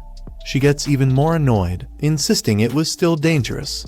Elsewhere, the mysterious Cloud lookalike watches everything through a magical orb. Staring at the blood-red moon, he says he expected nothing less from Cloud's daughter. The next day, Felix brings Cloud bad news. In recent years, magical beasts have been attacking villages more often, especially during harvest season. They don't just hurt people, they steal food. Because of this, Cloud sends more mages and soldiers to protect the farmers. At the same time, Adonijah is very upset with Lucas. During their trip to the city, everything they bought was paid for using magical coins made by Lucas. These coins disappear after some time, which means the shopkeepers were unknowingly tricked. Lucas doesn't think it's a big deal because it was easy to do, but Adonijah strongly disagrees. She wants to pay everyone back properly. She doesn't know how until Felix arrives with tea, sweets, and cakes. Since Cloud is too busy, Felix spends time with Adonijah instead. He tells her about the monster attacks and how busy her father is sending mages everywhere. Felix also says he's there to help her with anything she needs, so Adonijah admits what happened in the city. In the end, Felix gives her real gold coins and personally takes Adonijah and Lucas back to every shop to repay the money. The shopkeepers aren't angry, just surprised. It's the first time they've ever been paid with magical gold. Everyone is tired afterward. Lucas is annoyed, but Adonijah makes her position clear. She won't allow innocent people to be tricked. Next time, Lucas must pay with real money that he actually earns. She also reminds him that the gold came from Felix, so it must be paid back. This makes Adonijah realize something important: money doesn't come from nowhere. So she decides she wants a job. Since mages are being sent to protect farmers, she asks Felix if she can help too. Felix likes the idea but says they need Cloud's permission. Adonijah doubts her father will agree, but Felix supports her. At first, Cloud refuses and tells her to throw more parties if she's bored. But Adonijah doesn't give up. Felix explains that helping the people would improve her reputation, earn trust, and test her abilities. Cloud finally agrees after Adonijah uses her puppy eyes. He sets strict rules. She must stay close to Felix, obey him, and only go where he allows. He sends her to the Ugulta district, the place where her mother was born. Adonijah packs too much, but Lucas puts everything into a small magic bag. Then Lucas has to leave to deal with dark magic, the same kind that once attacked Adonijah. He doesn't know when he'll return and warns her to stay away from Jeanette. Adonijah looks sad. Lucas thinks she's worried about losing control of her magic, but that's not the reason. She's sad because he's her friend and she doesn't want him to leave. These words mean a lot to Lucas. Long ago, someone told him he would die alone. Hearing this makes him smile. He turns into his adult form and leaves. Adonijah watches him go and quietly calls him an idiot. The journey begins. Felix explains they are close to Ugulta, where a powerful magic barrier protects the land from monsters. Even so, the beasts have become more violent, and Cloud believes someone may be controlling them. They arrive and meet Count Harris, who is in charge of the area. He complains about the monsters and clearly thinks the princess is only there for fun. But when the monsters attack, Adonijah steps forward. This is no longer a game. Now she must prove she has the power, intelligence, and courage to protect the people. She protects everyone while the others focus on defensive magic, and she personally takes down all the monsters. By nightfall, everyone is celebrating. Thanks to the princess and Count Harris, the people are guaranteed a great harvest and can finally celebrate properly.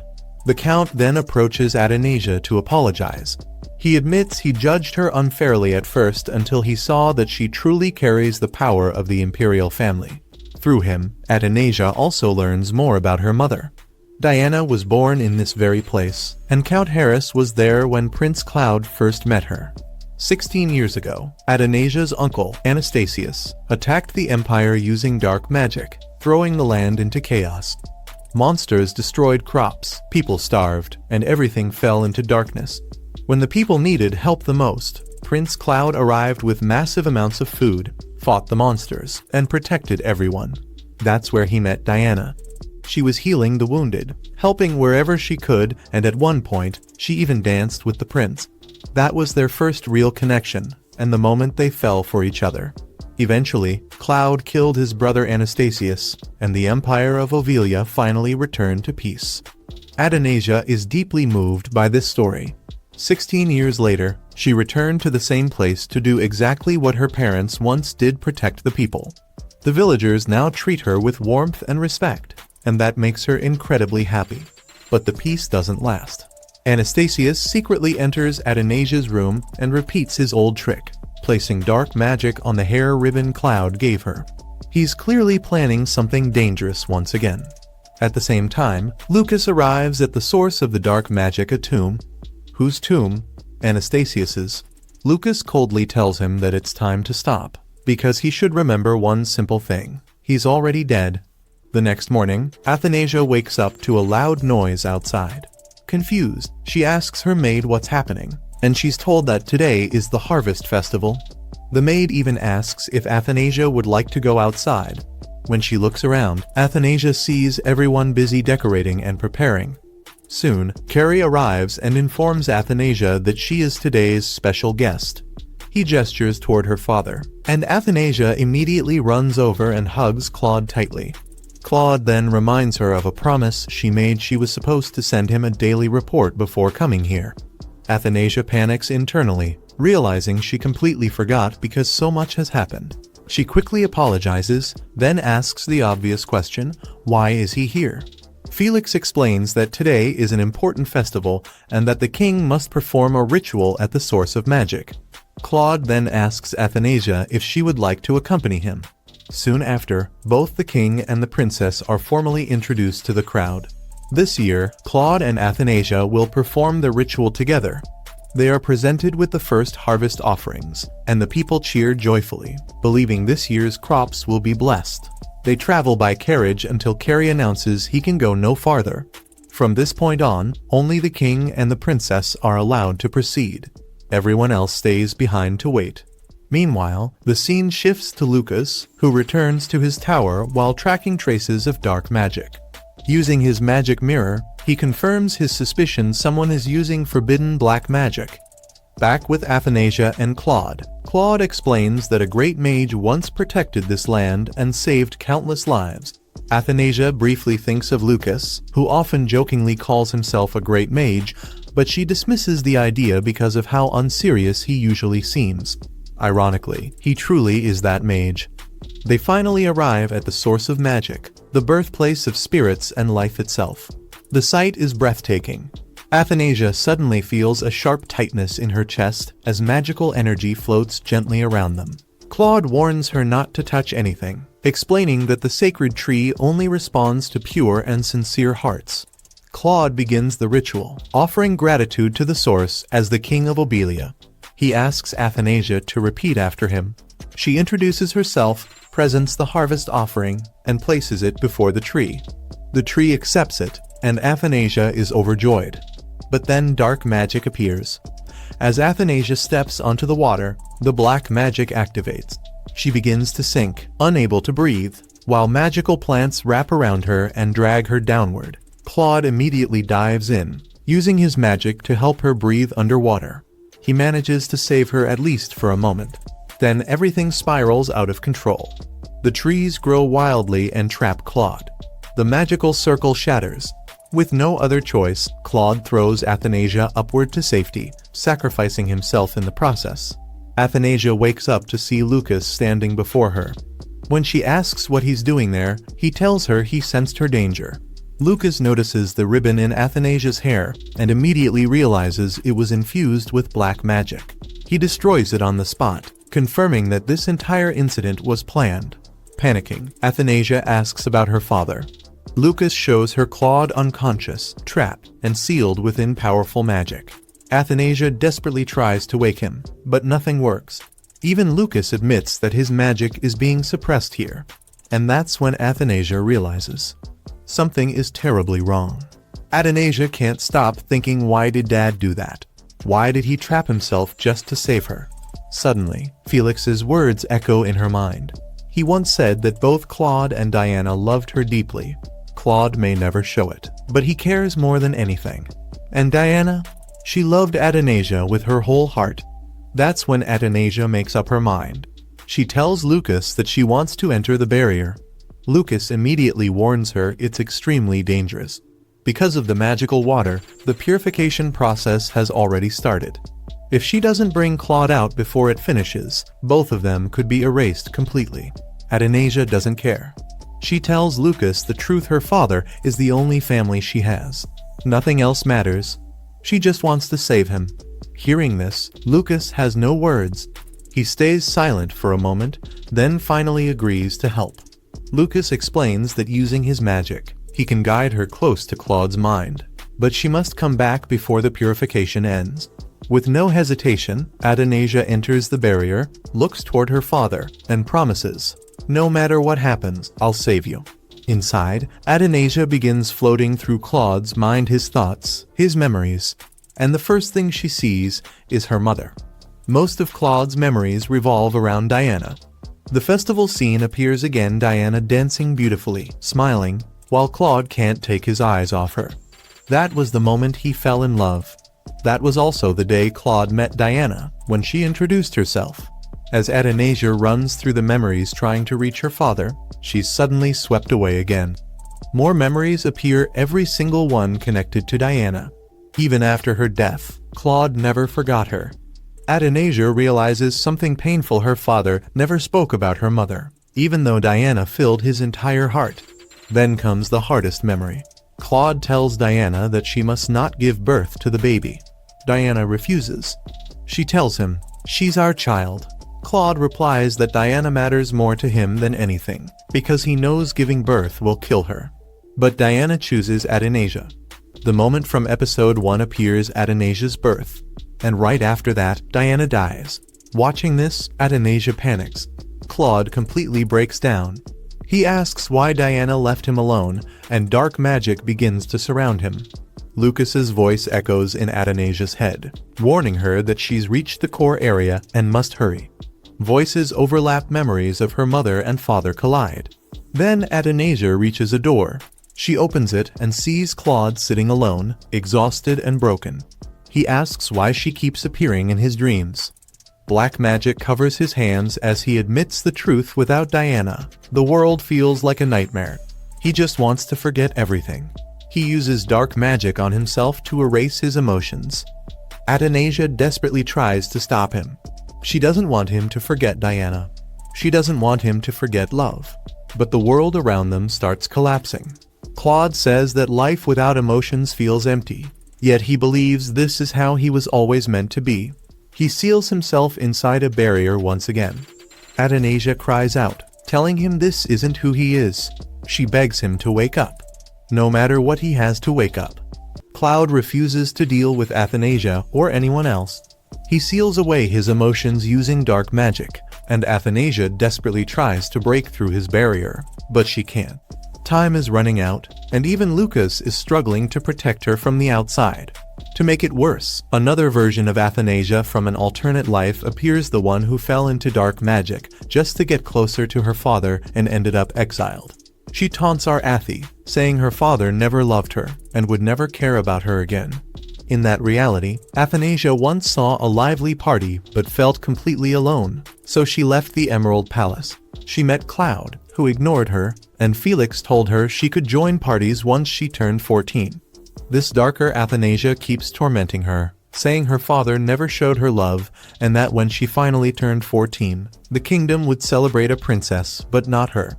Instead, it would be Jeanette. We see how badly Adonijah was treated. Even the maids didn't respect her because they thought a princess without magic was useless. At one point, Adonijah tried to win her father's love by giving him chocolates. But before he could try them, Jeanette tasted them first, and that turned into a disaster. The chocolates were mixed with dark magic and a suspicious poison, so Jeanette suffered, and Adonijah ended up facing Claude's rage. He even pushed her off a bridge. Meanwhile, our Adonijah gets trapped by magical lotus vines that tighten around her, draining her strength. She can't save Cloud, and Lucas is struggling to protect her. Suddenly, a bright light shines on Adonijah's forehead, the same place her mother kissed her when she was born.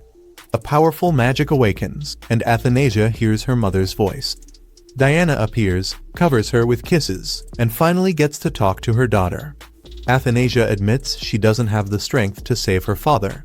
Diana apologizes, saying Adonijah has carried a huge burden since she was young and has done amazingly well. She reveals that she sealed Adonijah's powers, and when Athi was pushed off the bridge, Diana used her magic to rewind time and give Adonijah the ability to see her own future so she could change it. Thanks to her, Athie got a second chance. Now Diana tells her she's strong enough to handle her powers, so Athanasia transforms and regains everything. Lucas immediately senses this overwhelming magic. Athanasia then destroys the dark barrier Claude created. She appears like a glowing angel or fairy, depending on your style, pulls Cloud out of the dark void, and brings him back to reality where Lucas protects them both. However, Athanasia and Cloud don't wake up right away. Lucas enters Athie's dream to talk to her. Athanasia suddenly finds herself standing in a beautiful flower garden, totally confused about how she got there. Then a familiar voice speaks from behind, of course, it's Lucas. He explains that waking her up took a lot of magic, so since she was unconscious, he just decided to meet her inside her dreams instead. Still dazed, Athanasia asks the most important question first. Is my father safe? Lucas calmly tells her that Claude has already been sent back to the palace, and even praises her for saving him before everything was purified. But it wasn't easy. Lucas used so much magic that he literally shrunk back into his child form. Athanasia worries, but he reassures her that he'll recover eventually, he just needs some time. However, the bad news is that the danger isn't over yet. Until the real mastermind behind everything is revealed, peace is just wishful thinking. Lucas also opens up for once, admitting that he used to live completely alone in a tower, caring only about magic and not people, until he met Athanasia. She's actually the first person he's ever called a friend. But since he needs more power to protect her, he decides to leave and grow stronger. Before she can stop him, his body breaks apart into shining drops of water and disappears, asking her to wait for him. When Athanasia wakes up in the real world, Felix and Lily are right beside her, relieved out of their minds because she has been unconscious for 10 whole days. She immediately asks about Claude, and their silence already says everything. Claude is still asleep. Athanasia rushes to him, desperate to wake him up. Even though Lily and Felix beg her not to push herself too hard, she pours her magic into him anyway. Slowly, Claude finally opens his eyes, and then wham, he suddenly hits Athanasia. Claude looks at her with cold, unfamiliar eyes and accuses her of being an assassin. He doesn't remember her at all. Back at the Emerald Palace, Athanasia writes down everything that happened. Claude has lost every memory of her, she's basically under house arrest, and he keeps suffering from terrible headaches. Nothing makes sense: the failed ritual, the missing memories, and whoever is secretly pulling the strings. Missing Lucas, she sends out a magic letter, hoping it finds him somehow. Meanwhile, far away in a freezing land covered in snow, Lucas walks alone toward a glowing world tree shining in the icy darkness. His new journey begins, and the future is unknown, but full of possibilities. After some time, Lily comes by and drops a quiet bomb. Raven has been missing ever since the mana outbreak. That hits Athanasia hard, especially after remembering Lucas telling her she's been avoiding Raven. Now she can't help but wonder, why does everyone keep disappearing from her life? Meanwhile, Felix is fighting a losing battle trying to convince Claude that Athanasia is actually his daughter, and that his current illness is the result of trying to save her. Claude, not buying it. To him, this sounds like the world's worst joke that just won't end. He even says that if his brother Anastasius were alive, he'd be laughing at this nonsense. Still, one thing won't leave Claude's mind: Athanasia calling him Dad. As Claude digs through documents, everything strangely lines up: records, Felix's confirmation, even proof that she's his legitimate child. But instead of accepting it, he jumps to another conclusion. Maybe she's some kind of dark magician messing with him. Even when he notices a chair in his office clearly meant just for her, he refuses to believe any of it. On the other side, Athanasia is slowly getting used to her life inside the Emerald Palace. She keeps her expectations low. Survival is still her main goal. But her maids misread her calm attitude as sadness and worry about her. Claude, still stuck in denial mode, comes across a building he doesn't even recognize. Felix casually tells him it's a library built just for Athanasia. At this point, Claude has had enough and decides to check it himself. But when the guards salute him and say they're protecting it for Athanasia's sake, he immediately turns around like, nope, not dealing with this today.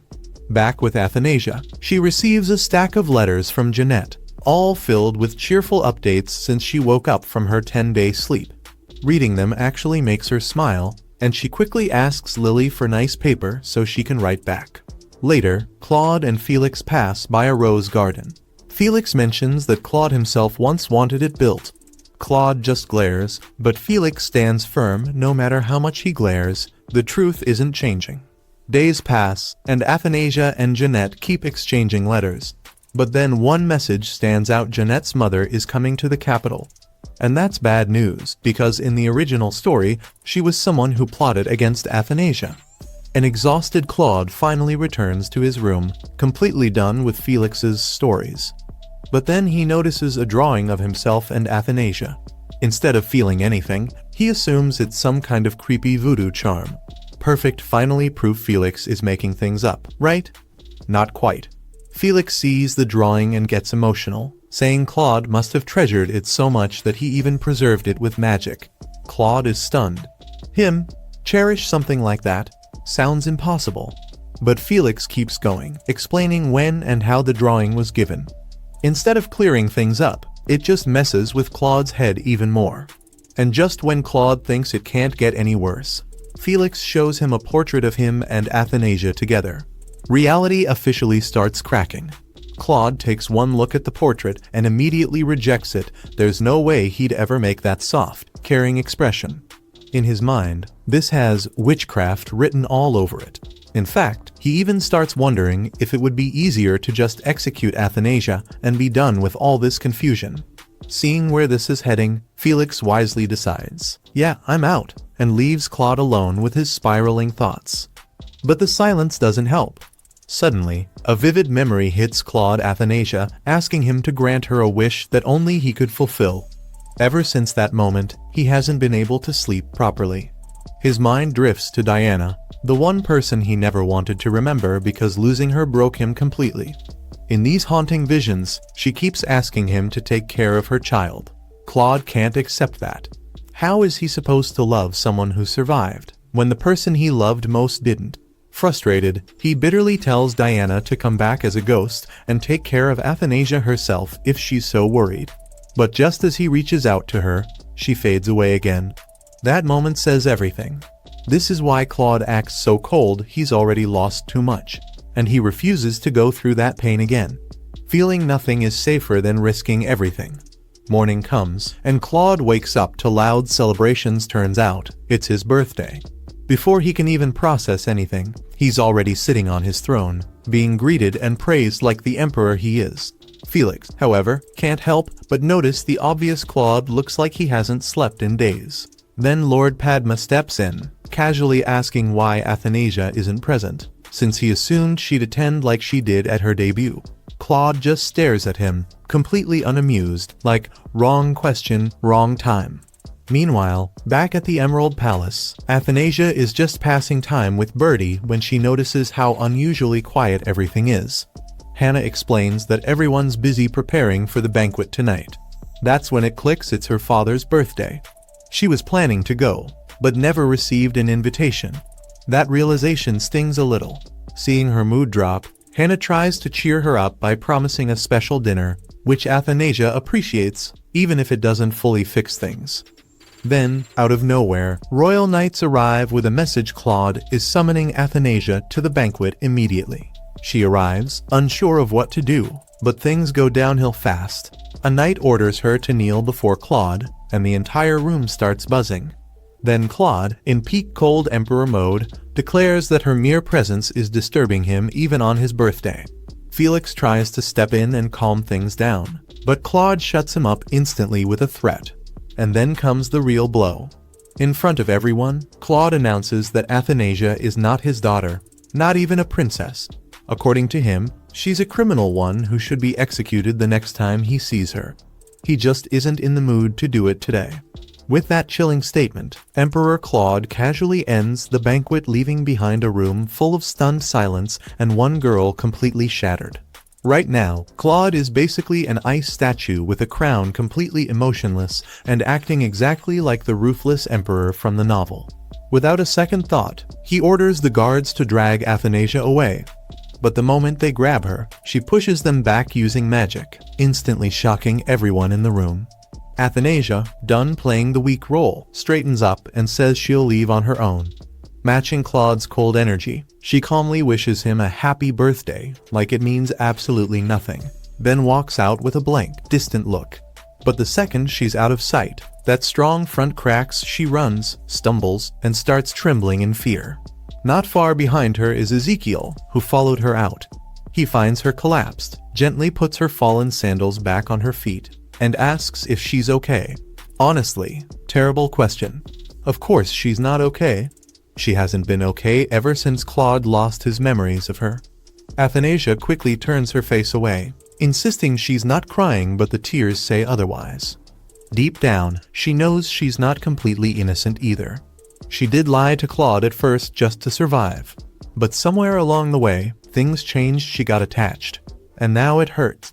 In her past life, she was lonely and struggling. And now, different world, same loneliness. The happiness she keeps reaching for still feels out of reach. Ezekiel quietly comforts her, saying he didn't see anything, giving her the space to finally break down completely.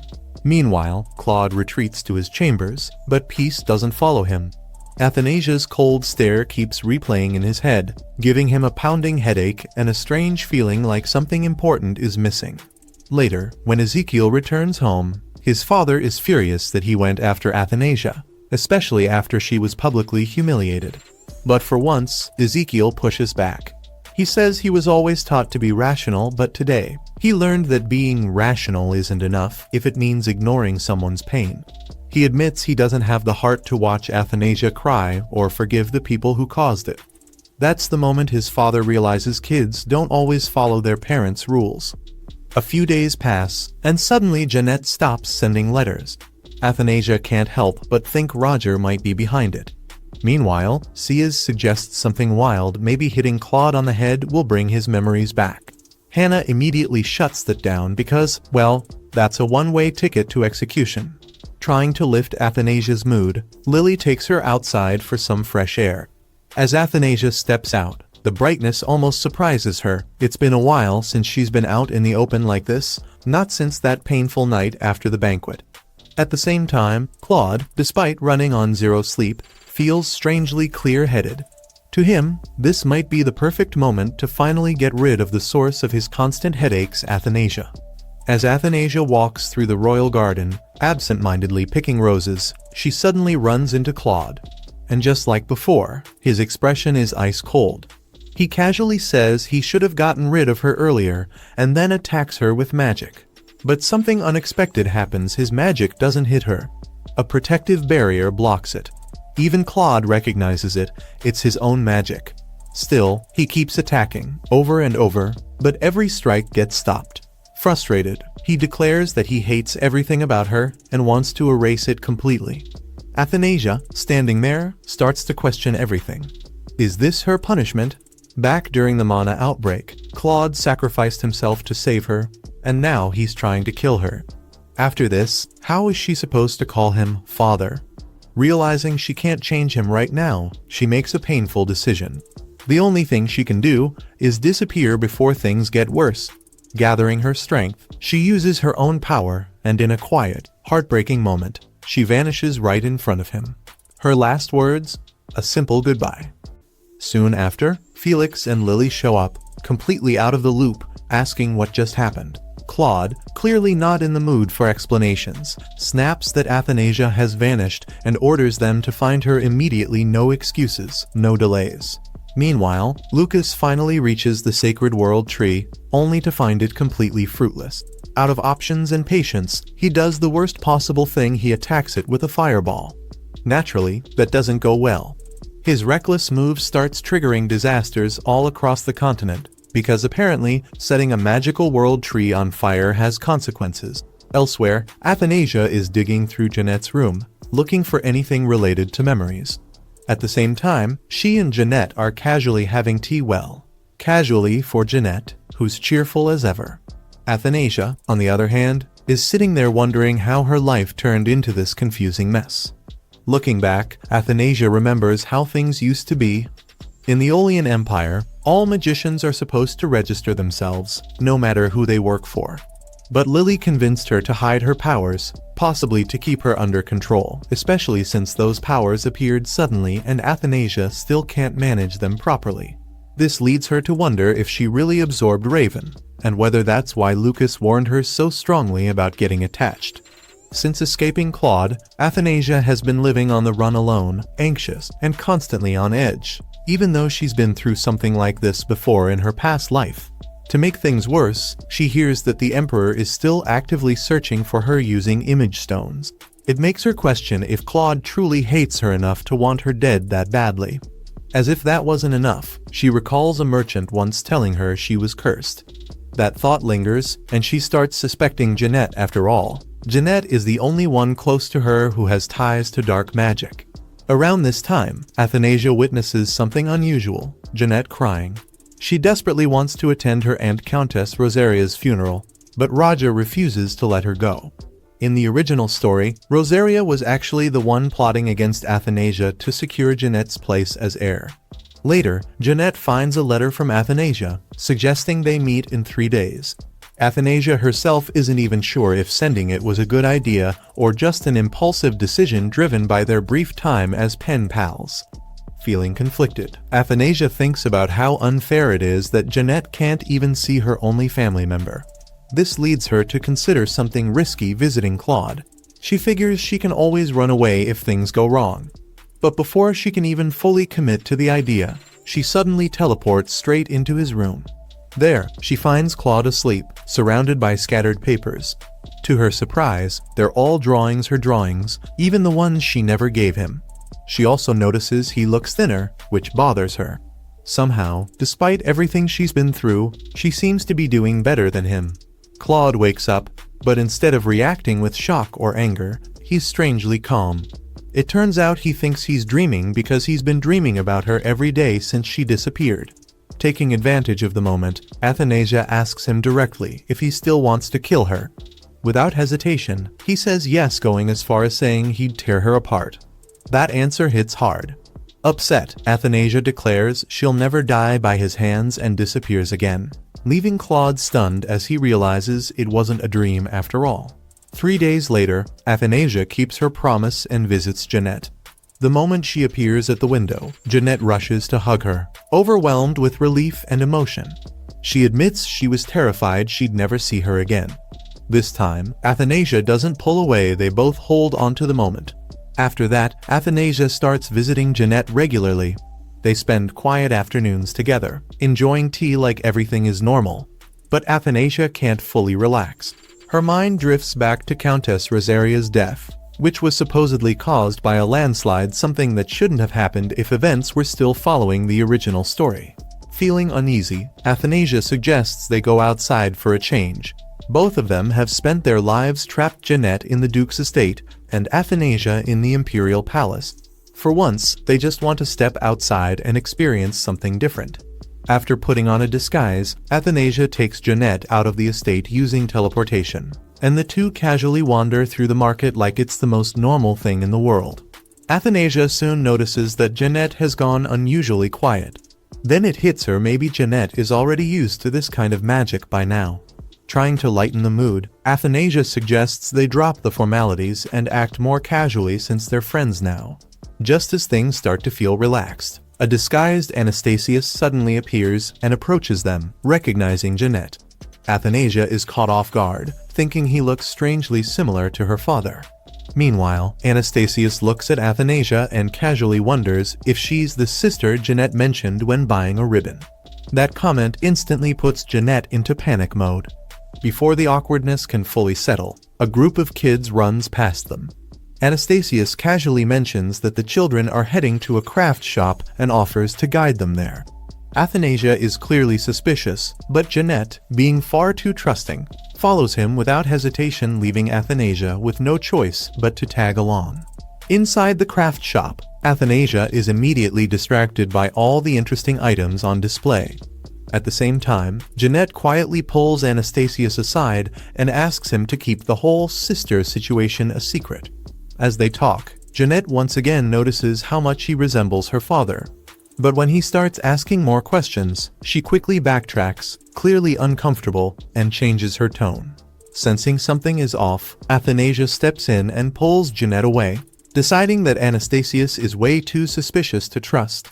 Later on, trying to lift the mood, Athanasia gives Jeanette a bracelet as a gift, though she worries it might not suit her.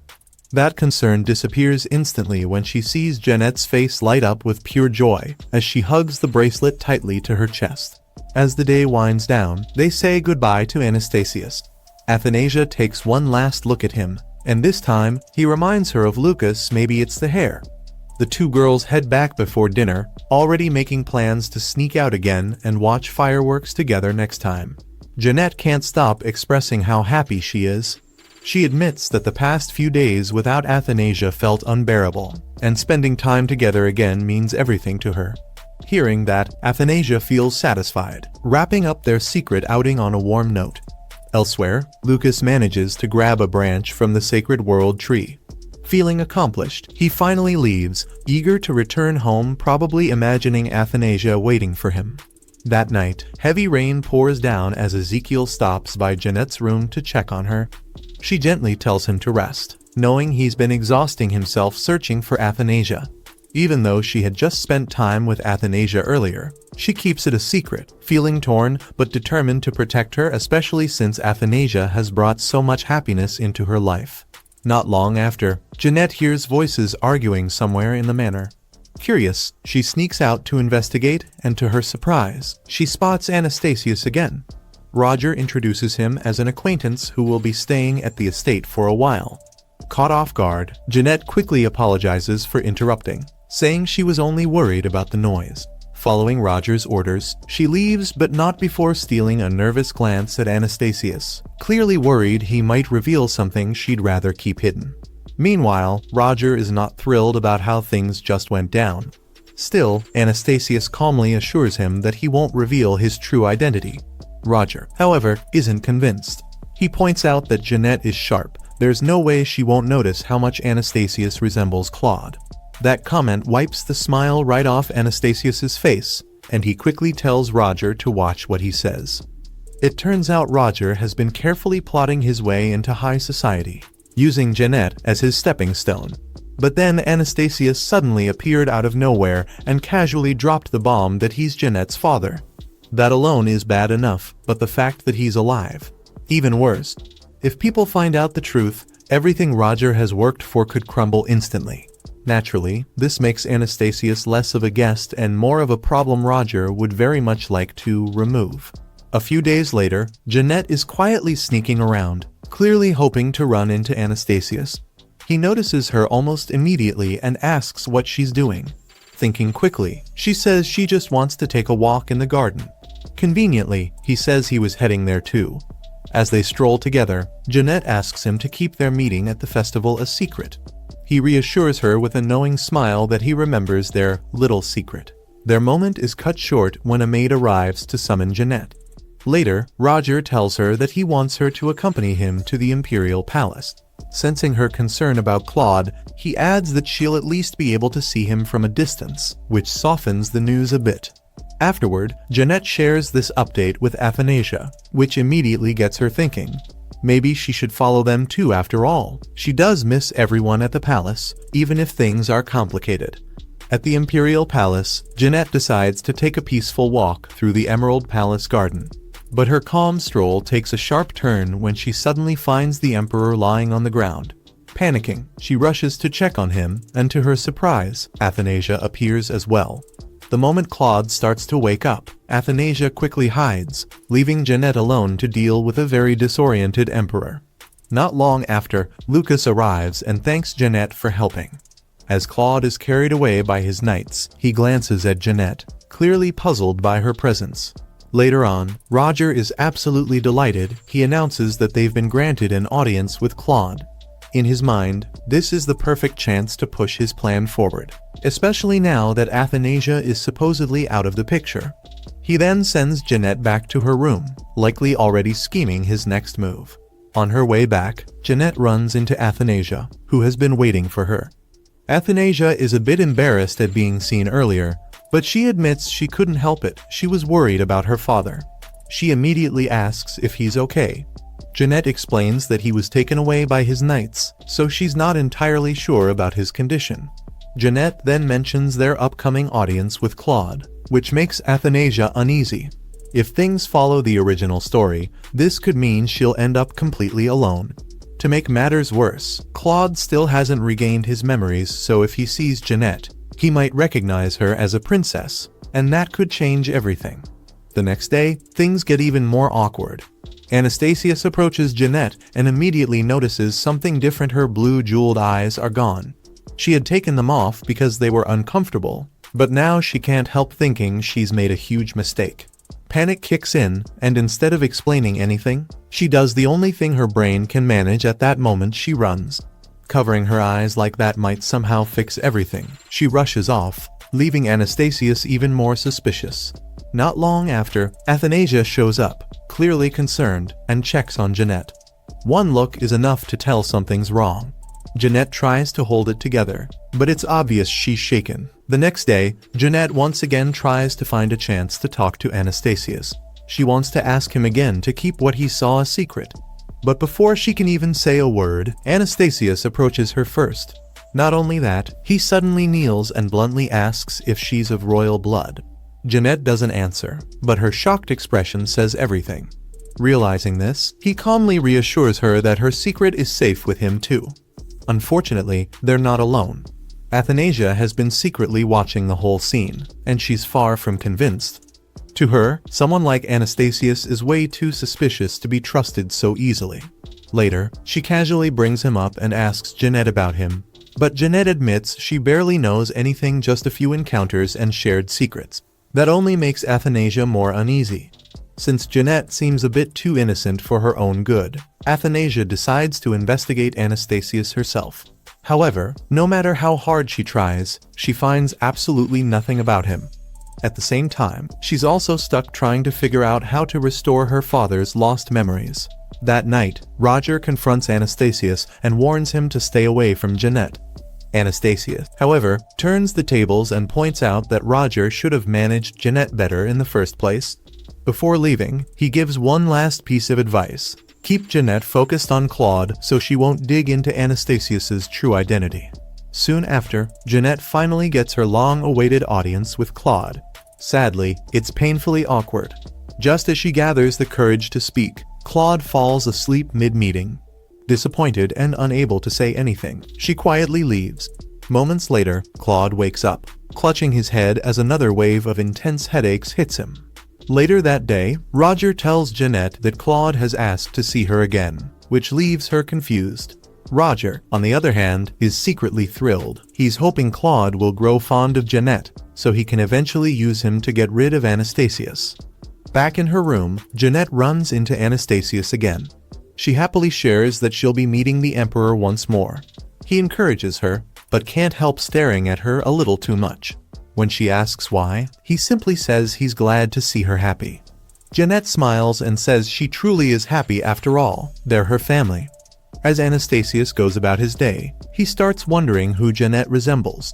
Not long after, he crosses paths with Ezekiel, who, like Athanasia, finds Anastasius suspicious.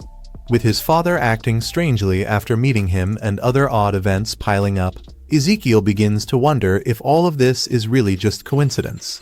Meanwhile, at the Emerald Palace, Lily is quietly sewing when Athanasia suddenly appears. Lily immediately hugs her, relieved to see her safe after disappearing for so long. Athanasia says she won't stay long, she just came to check on her.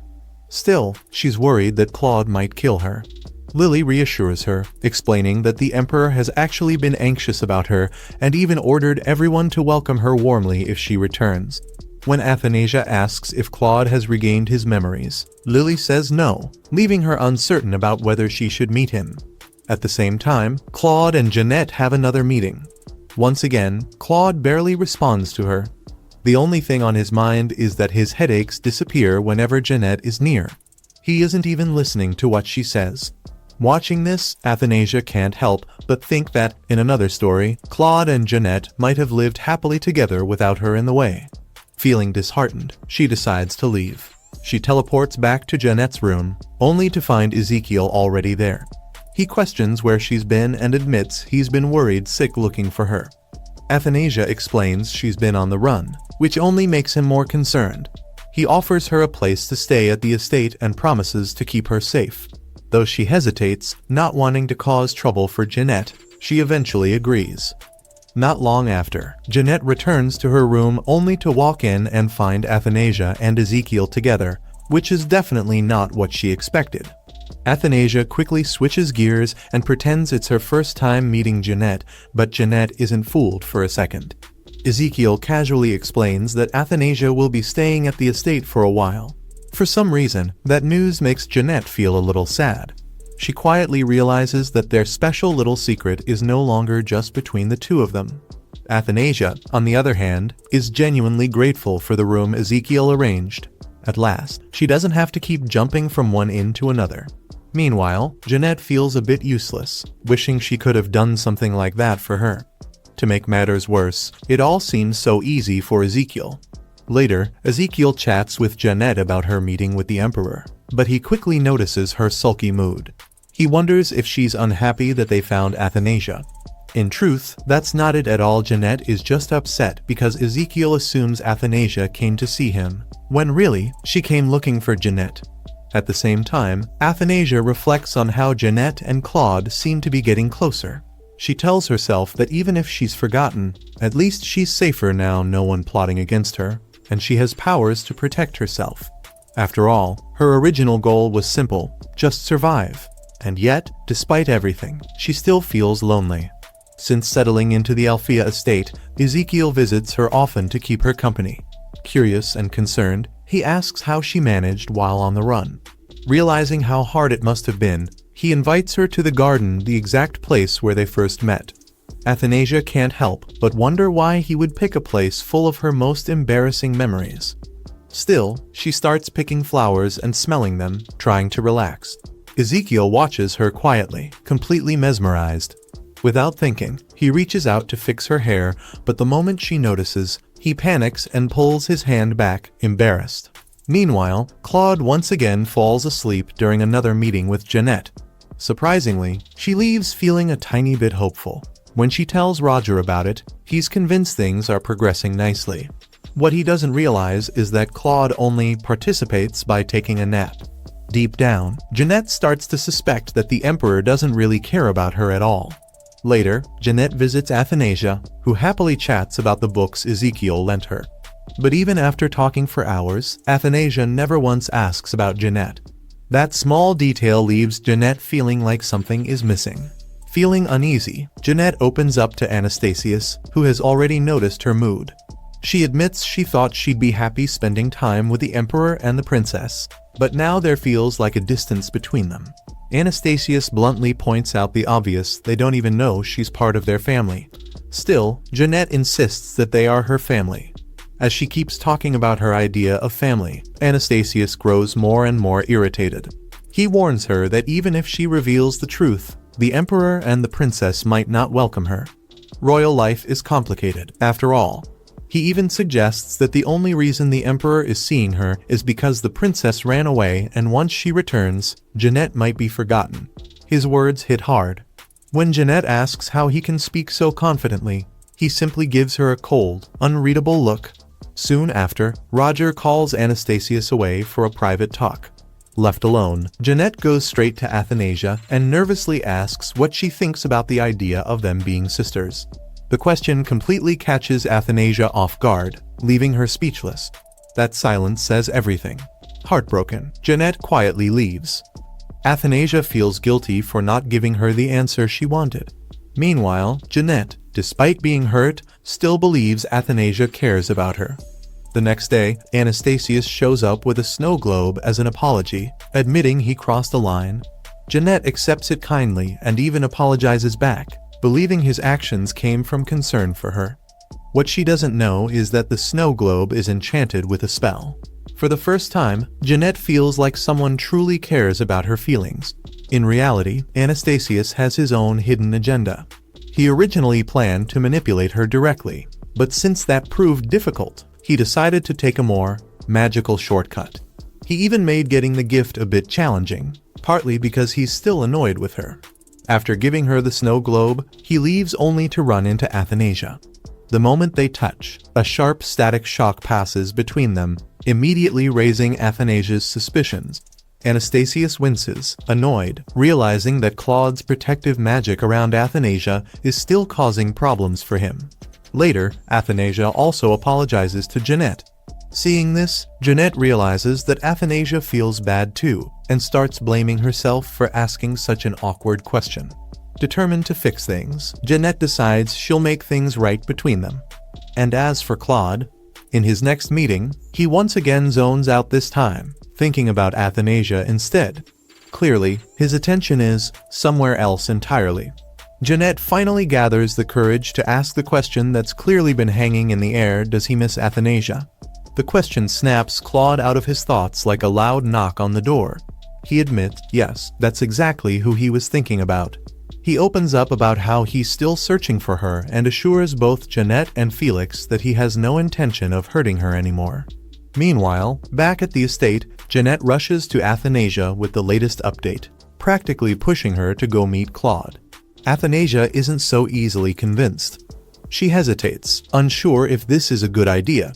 She even insists she won't meet him again, but clearly, her feet didn't get that memo. Despite Athanasia swearing she'd never see Claude again, she immediately starts sneaking around the palace like a tiny magical ninja, completely breaking the promise she made to Jeanette. At this point, even she's wondering why Claude has knights and magicians searching every corner of the empire just to find her. Isn't this a little excessive? While wandering through the palace, she spots Felix and decides to quietly follow him using her invisibility magic since he normally can't sense mana. But before she can even react, Felix suddenly spins around and points his sword right at her throat. The man goes from loyal bodyguard to full action hero in half a second. The moment he realizes it's Athanasia, though, he instantly panics and starts apologizing like his soul just left his body. Athanasia is honestly stunned seeing this intense side of him. She explains she only came to check on everyone for a little while, but Felix quickly reveals that Claude has been desperately searching for her this entire time because he misses her. Hearing that softens her heart enough to finally meet Claude again. When Athanasia enters the room, Claude greets her with the same cold stare he always has equipped like it's part of his royal uniform. Trying to break the awkward silence, she casually asks how he's been, but Claude ignores the small talk and orders Felix to leave them alone. Felix looks worried, but Athanasia reassures him before sitting at the familiar table she hasn't seen in forever. Claude immediately starts questioning her about where she's been and what she's been doing since leaving. Athanasia answers that she's just been wandering around and surviving somehow. But while talking, she notices Claude looks much thinner and more exhausted than before. It completely confuses her because he's acting like a worried father after spending so long denying he was one. Finally gathering enough courage, she asks why he suddenly cares so much. Claude quietly admits he doesn't really understand it himself. He just knows that seeing her sad bothers him more than it should. But before the emotional moment can fully settle in, Claude suddenly gets hit with another painful headache. He quickly dismisses Athanasia and insists she stay at the Emerald Palace. Concerned, she rushes to get Felix. But before Felix enters the room, Claude orders him to summon Jeanette. Hearing that instantly crushes Athanasia's mood. Later, Athanasia runs into Jeanette after one of her visits with Claude, and things become even more confusing. Athanasia recently learned that Claude can apparently only sleep peacefully when Jeanette is nearby. Now she has no idea what to think anymore. Claude wants her to stay close despite losing his memories, yet he constantly calls for Jeanette too. Her emotions are becoming one giant tangled mess. Still, the thought that sticks with her most is the possibility that Claude genuinely worries about her. Before she can think any further, Lucas suddenly appears right in front of her face out of nowhere, nearly scaring both girls to death. Athanasia immediately drags him into a private room and absolutely unloads on him. Furious and emotional, she demands to know where he's been all this time. Tears start pouring out as she tells him everything at lightning speed. Her mana explosion, Claude almost killing her, escaping the palace, and living with Jeanette.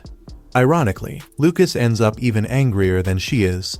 The moment he hears what Claude did, he starts radiating pure murderous energy toward the Emperor. Athanasia literally has to smack him to calm him down before he starts a war. After piecing together the story, Lucas becomes confused because he already did everything possible to stop Athanasia's powers from becoming unstable. But when she begs the greatest archmage alive to help her father, Lucas finally examines Claude while he sleeps. What he discovers shocks both of them.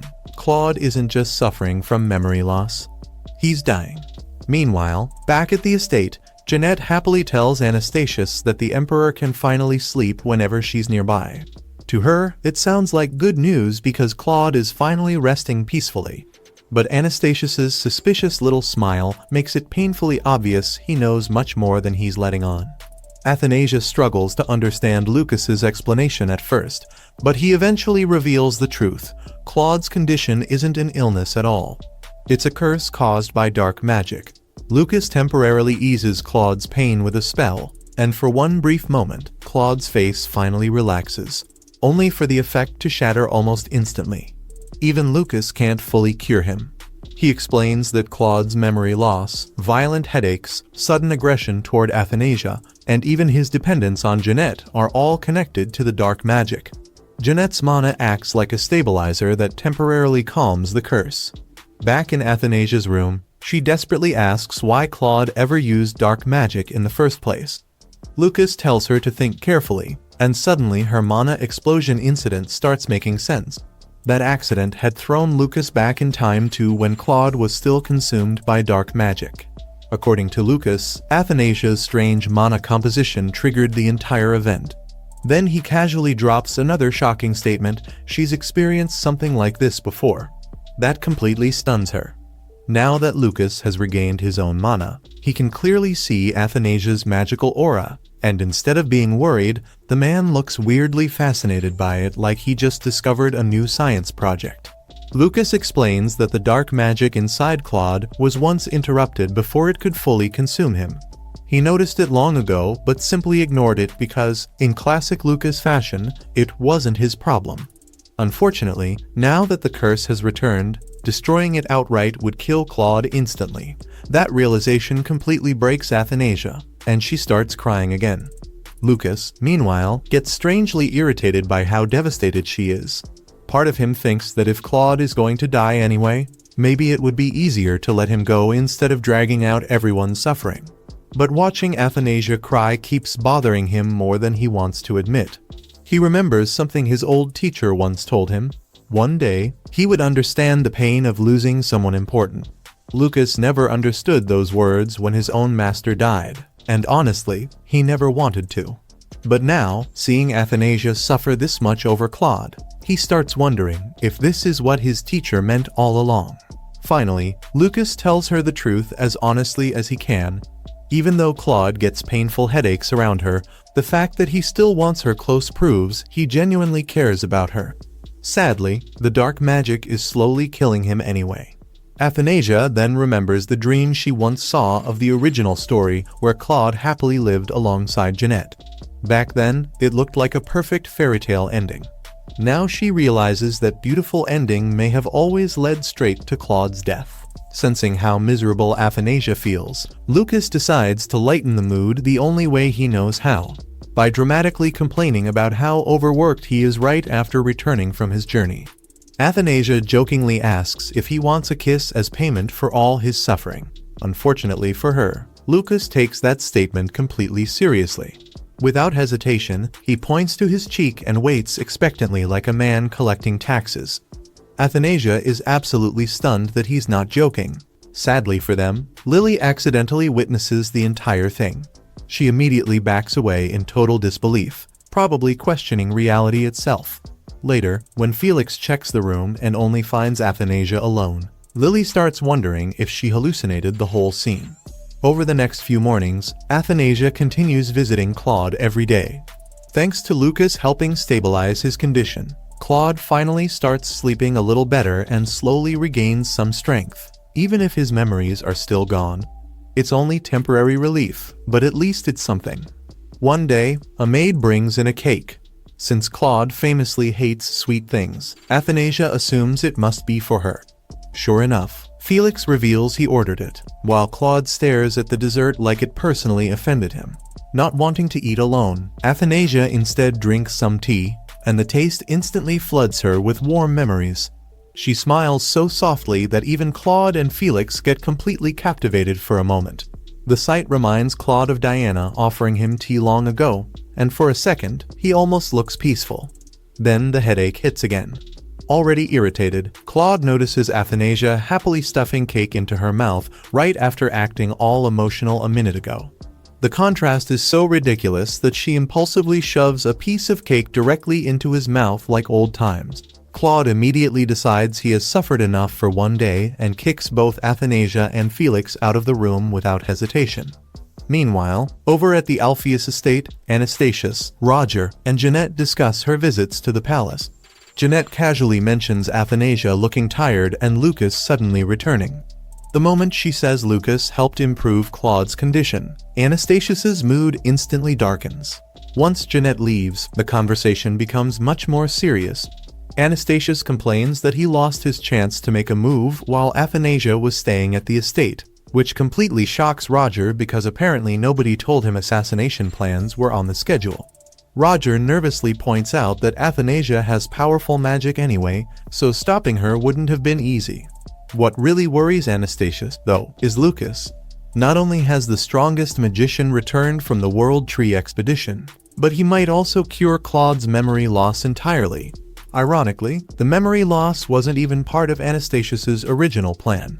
Elsewhere, Lucas returns to his tower only to find someone has completely ransacked the place. As he investigates, Claude suddenly recalls an old childhood memory. Young Claude is searching for his older brother Anastasius before class starts, only to find him standing there blankly staring upward like he's hearing voices from another dimension. When Claude grabs his hand, Anastasius quietly says he feels like someone is calling him, almost as if their mother's anger is reaching out to him. The disturbing memory suddenly snaps present-day Claude back to reality, leaving him stressed and distracted while people keep asking if he and Athanasia have made up yet. Back at the tower, Lucas realizes the intruder didn't really learn anything new from searching the place. He briefly considers hunting down whoever trespassed, but then remembers Athanasia and decides protecting her matters more right now. So instead, he starts investigating the palace more carefully. Meanwhile, Athanasia briefly considers the highly scientific strategy of smacking Claude in the head to restore his memories. She immediately abandons the idea after remembering his automatic defense magic would probably vaporize her first. Soon after, Jeanette arrives, creating yet another painfully awkward group interaction. Only Athanasia seems to notice the weird tension filling the room. Jeanette brings homemade sweets and offers them to Claude. To Athanasia's horror, Claude calmly accepts them without complaint, despite acting like her cake was poison earlier. When he casually eats the sweets without reacting to the sugar at all, Athanasia becomes internally offended. This man is absolutely playing favorites. Felix tries to explain that Claude naturally acts more polite around Jeanette because she's technically a guest from House Alpheus. Around Athanasia, though, he feels comfortable enough to openly show irritation and emotion. Felix gently reassures her that even without his memories, Claude's behavior proves things are slowly improving. Realizing she's been sulking the entire time, Athanasia gets embarrassed, apologizes, and thanks Felix sincerely for comforting her. A few days later, Ezekiel requests a meeting with Athanasia. She suddenly realizes she vanished without ever contacting him afterward, which honestly makes her feel pretty guilty. Ignoring the maid's panic over her refusal to dress properly, she goes out to meet him anyway. The two quickly fall into an easy conversation. Athanasia thanks him for always supporting her, while Ezekiel admits he's simply relieved she's safe. Only now does she truly notice how much he's matured. Not only has he become ridiculously handsome, but he's also unbelievably kind and thoughtful.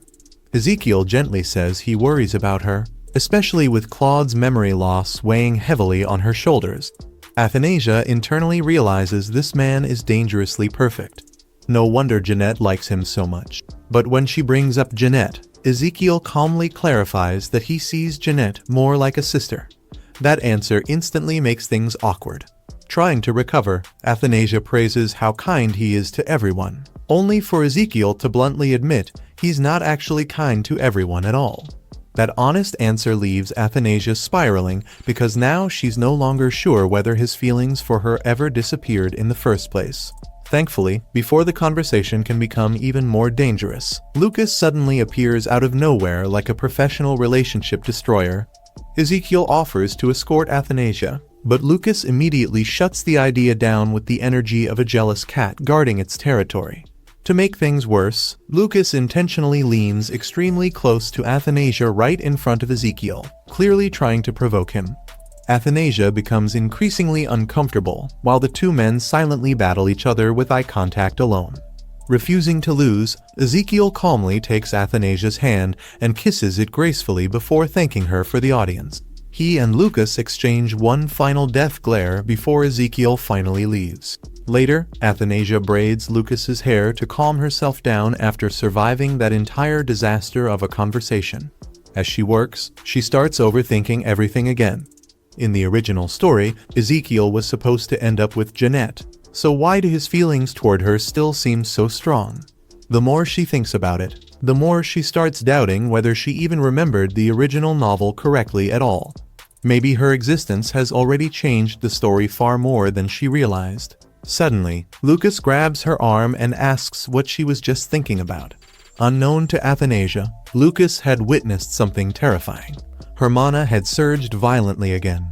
For once, Lucas looks genuinely serious as he tells her never to give up, especially when it comes to saving her father. No matter what happens, he promises they'll find an answer together. Meanwhile, Athanasia is completely confused by Lucas's sudden serious speech. To brush it off, she casually admits that she was actually thinking about Ezekiel. Big mistake. The moment she says his name, Lucas immediately looks offended and starts questioning her taste in men. Apparently, he assumes she likes the calm and pretentious gentleman type. Athanasia quickly denies it, but she still defends Ezekiel by calling him polite, kind, and well-mannered, which is basically the exact opposite of Lucas. Naturally, Lucas takes emotional damage from this. With a smug grin, he suddenly grabs her hand and kisses it dramatically before asking if this is what she considers gentlemanly behavior.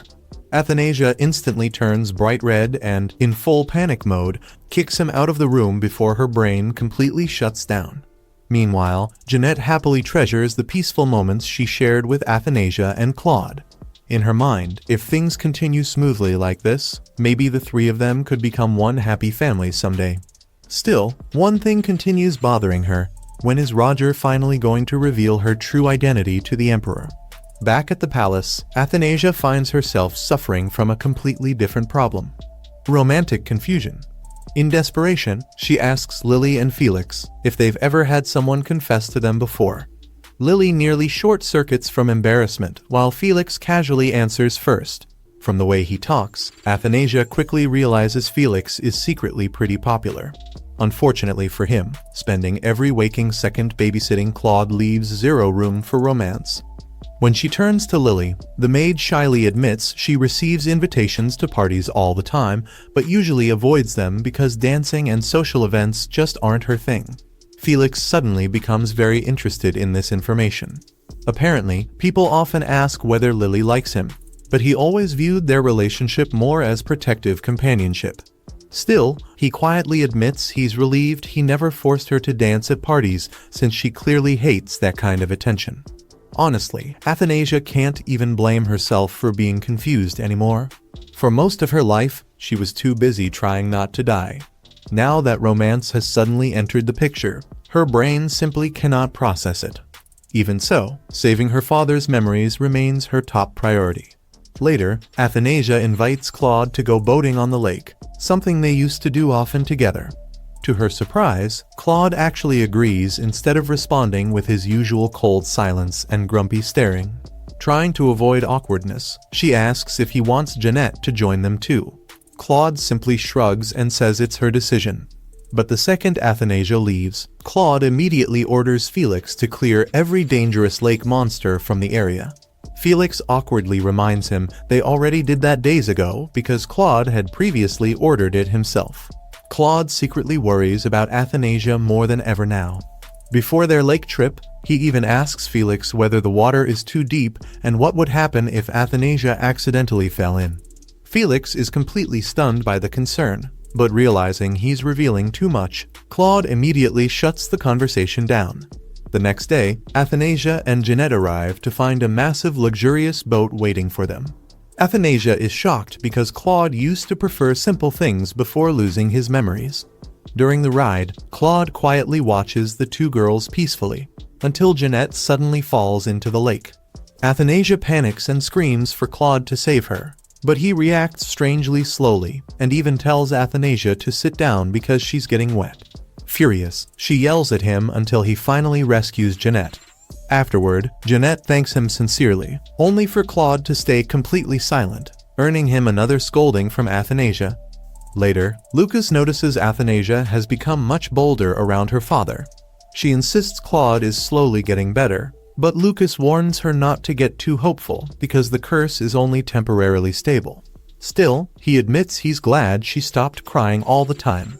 When Lucas asks whether family is really that important to her, Athanasia quickly changes the subject and begs him to teach her magic so she won't feel helpless again like during Jeanette's accident. Even though Lucas hates teaching people, he surprisingly agrees. Lucas briefly remembers rejecting a young royal candidate named Eternitas years ago because he thought the boy looked weak. Back in the present, he smugly tells Athanasia she should feel honored because not even the legendary emperor got lessons from him. Athanasia, meanwhile, becomes increasingly concerned about how ancient this man actually is. Training begins immediately. Lucas teaches her how to control her mana flow, though his explanations sound like complete nonsense. Somehow, they still work. Athanasia excitedly asks to learn levitation next, but Lucas warns it's difficult. She argues Claude makes it look easy, only for Lucas to point out that both she and Claude are ridiculously stubborn perfectionists. Then, purely to show off, Lucas casually levitates everything in the room, including Athanasia herself, while she panics midair. Meanwhile, at the Alpheus estate, Jeanette admits she misses Athanasia and asks Ezekiel if he feels the same. He quietly admits Athanasia means more to him than anyone else in the world before suddenly apologizing and leaving, clearly troubled.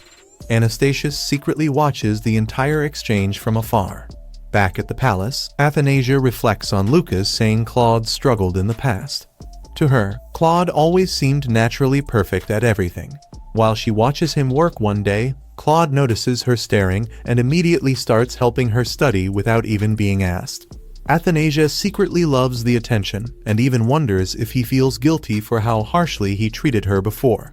When Claude questions why she studies such advanced material, Athanasia shamelessly admits she enjoys being praised for being smart. Later, trying to impress him with her magic progress, she attempts to levitate a book, only for it to explode open and slap Claude directly in the face. Surprisingly, Claude doesn't get angry. Instead, he calmly teaches her how to control the spell properly. When she finally succeeds, Claude actually smiles and praises her, shocking both Athanasia and himself. But the moment quickly falls apart. Confused by his own feelings, Claude suddenly lashes out and orders her to leave. That night, Claude lies awake thinking about Athanasia. Even without his memories, he can't stop thinking about her. He spent so long trying to push her away, yet she stubbornly stays by his side anyway. And more than anything, she reminds him of Diana. Later, Lucas went to Athanasia's room just to tell her that her father was asleep. Athanasia thanked him for checking on him, and then said goodnight because she needed rest. Lucas, however, held back something important. He couldn't bring himself to tell her that her father's condition was actually far worse than she thought. After he left, Athanasia lay in bed, quietly hoping things between her and her father might finally improve. She even felt a small spark of hope that he might start treating her like he used to. But at the same time, she couldn't ignore Lucas's warning in the back of her mind. She began questioning herself. Had she focused so much on surviving that she never truly understood her father's pain or why he kept her at a distance? Then her thoughts drifted to what she knew from the novel. She started wondering if her father kept Jeanette close because Jeanette helped ease the pain caused by the side effects of dark magic. And if that was true, it might also explain why, in the story, He ordered Athanasia's execution after Jeanette was poisoned because she destroyed the one thing that kept him stable. That realization hit her hard. In the original story, Athanasia never even learned the reason she was killed. Tears filled her eyes as she felt an unfamiliar pain in her chest, like she was personally living that tragic fate. She didn't even understand why she was crying so much. That night, sleep barely came to her. The next morning, she woke up exhausted and looked completely drained. Lily noticed immediately and asked what had happened.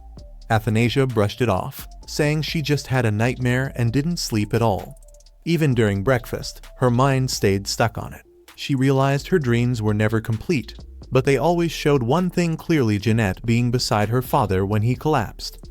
If her dreams were true, then his condition might be getting worse, possibly even life-threatening.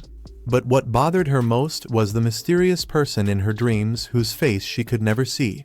She felt like she had to uncover who it was and what connection they had to her father's curse.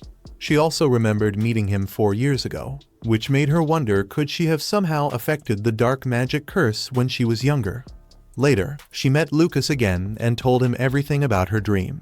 Lucas explained that such dreams might not just be imagination, they could be warnings or traces of magic. He also revealed something more disturbing. Her father wasn't only affected by dark magic, but had also used several spells that erased emotions and memories. It seemed like he had been trying to forget someone so important that he went to extreme lengths to erase the pain. Athanasia quickly put the pieces together. There was only one person who could have meant that much to him: her mother, Diana. He had loved her deeply, and everything pointed to the fact that these dreams might actually be fragments of his buried memories. The realization broke her. She felt guilty for not understanding her father's suffering sooner. Even in her dreams, she could feel her mother's sadness too, as if she also understood the pain left behind. Lucas, seeing her cry, tried to calm her down. He told her that her father wasn't going to die yet and that she shouldn't panic. But then Athanasia remembered something strange. Lucas once said that as long as she stayed by her father's side, he wouldn't die. That didn't sound like comfort anymore. Now suspicious, Athanasia looked at Lucas and asked him directly to tell her the truth. Whatever was really happening to her father, she wanted to know it all. Lucas didn't want to tell Athanasia the truth because he knew she would break down again. But eventually, he admitted it: her father still had a large amount of mana, and it was extremely unstable. The real problem was that no one knew how long his recovery would take. Athanasia realized something uncomfortable. She had been too hopeful lately. She had assumed her father was getting better, but in reality, he had been slowly getting worse without her even noticing. Worried, she asked Lucas if there was anything she could do to help. Lucas explained that her magic was similar to her father's. When it becomes overloaded, it doesn't just weaken, it explodes. That raised a bigger question for him. How did Athanasia's magic even go out of control in the first place if he had left her in perfect condition?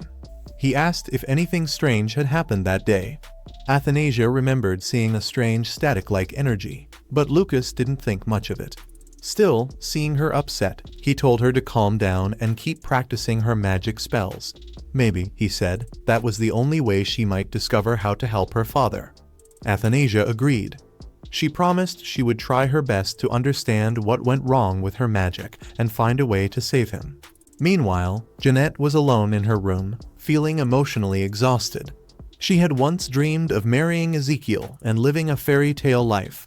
When she found out she was a princess, she even started believing that dream could come true. But reality hit hard. Ezekiel liked the other princess, Athanasia.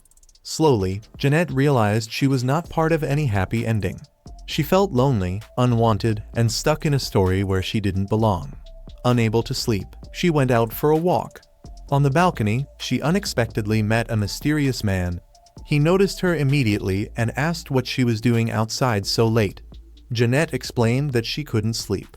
She had already figured out that he was secretly staying there, but she chose not to tell her father. That meant she now had another secret to carry. The man invited her to sit beside him, and Jeanette felt strangely comfortable with him. He was kind, calm, and polite, but despite that, she still felt a deep loneliness inside her. The man noticed her sadness. Jeanette eventually opened up and said she always felt left out, especially when Roger and others were together. She felt like she was always on the outside looking in. The man replied that if she truly belonged to the royal family, she wouldn't feel that way. He suggested she should tell the truth to the emperor and especially to the princess, but Jeanette hesitated. She didn't want to be seen as selfish for wanting a family. At that moment, the man revealed a bit of his own past. He had a difficult childhood too ignored for not having magic and even labeled as an illegitimate child. When the empress discovered this, she pushed him toward one goal: become the prince no matter what. That pressure shaped his entire life. Jeanette realized he wasn't just speaking casually, he was someone who had also been deeply hurt. He admitted that having a real family might have made him happy. Jeanette felt sympathy for him and told him she would listen whenever he needed to talk, just like he listened to her. As he left, he gently reached out toward her, and Jeanette briefly panicked, thinking he might hurt her. But nothing bad happened, and she slowly relaxed. The next morning, Athanasia, Jeanette, and the emperor were enjoying tea together. The heat was intense, so Athanasia suggested moving the tea to a cooler place. As she walked, she suddenly noticed a teapot was about to fall on her. Before she could react, her father grabbed it just in time and saved her. Athanasia immediately panicked when she saw her father's hand burned by the hot tea. Without wasting a second, she rushed to him, checked his injury, and quickly demanded that a mage be called. Her worry wasn't just about the burn, she could feel something was seriously wrong with him again. Cloud, seeing the situation, suddenly told Jeanette to go back home. Jeanette was shocked by how abruptly she was dismissed, but she had no choice but to leave. Around the same time, Lucas arrived and, just by looking at Jeanette as she left, sensed something strange about her magical energy. Something about her didn't feel normal at all. Later, back at home, Jeanette sat alone feeling upset. Just when she thought she could finally rest, Anastasius appeared in front of her again. He noticed her mood and told her he was worried about the emperor, who was already in poor health.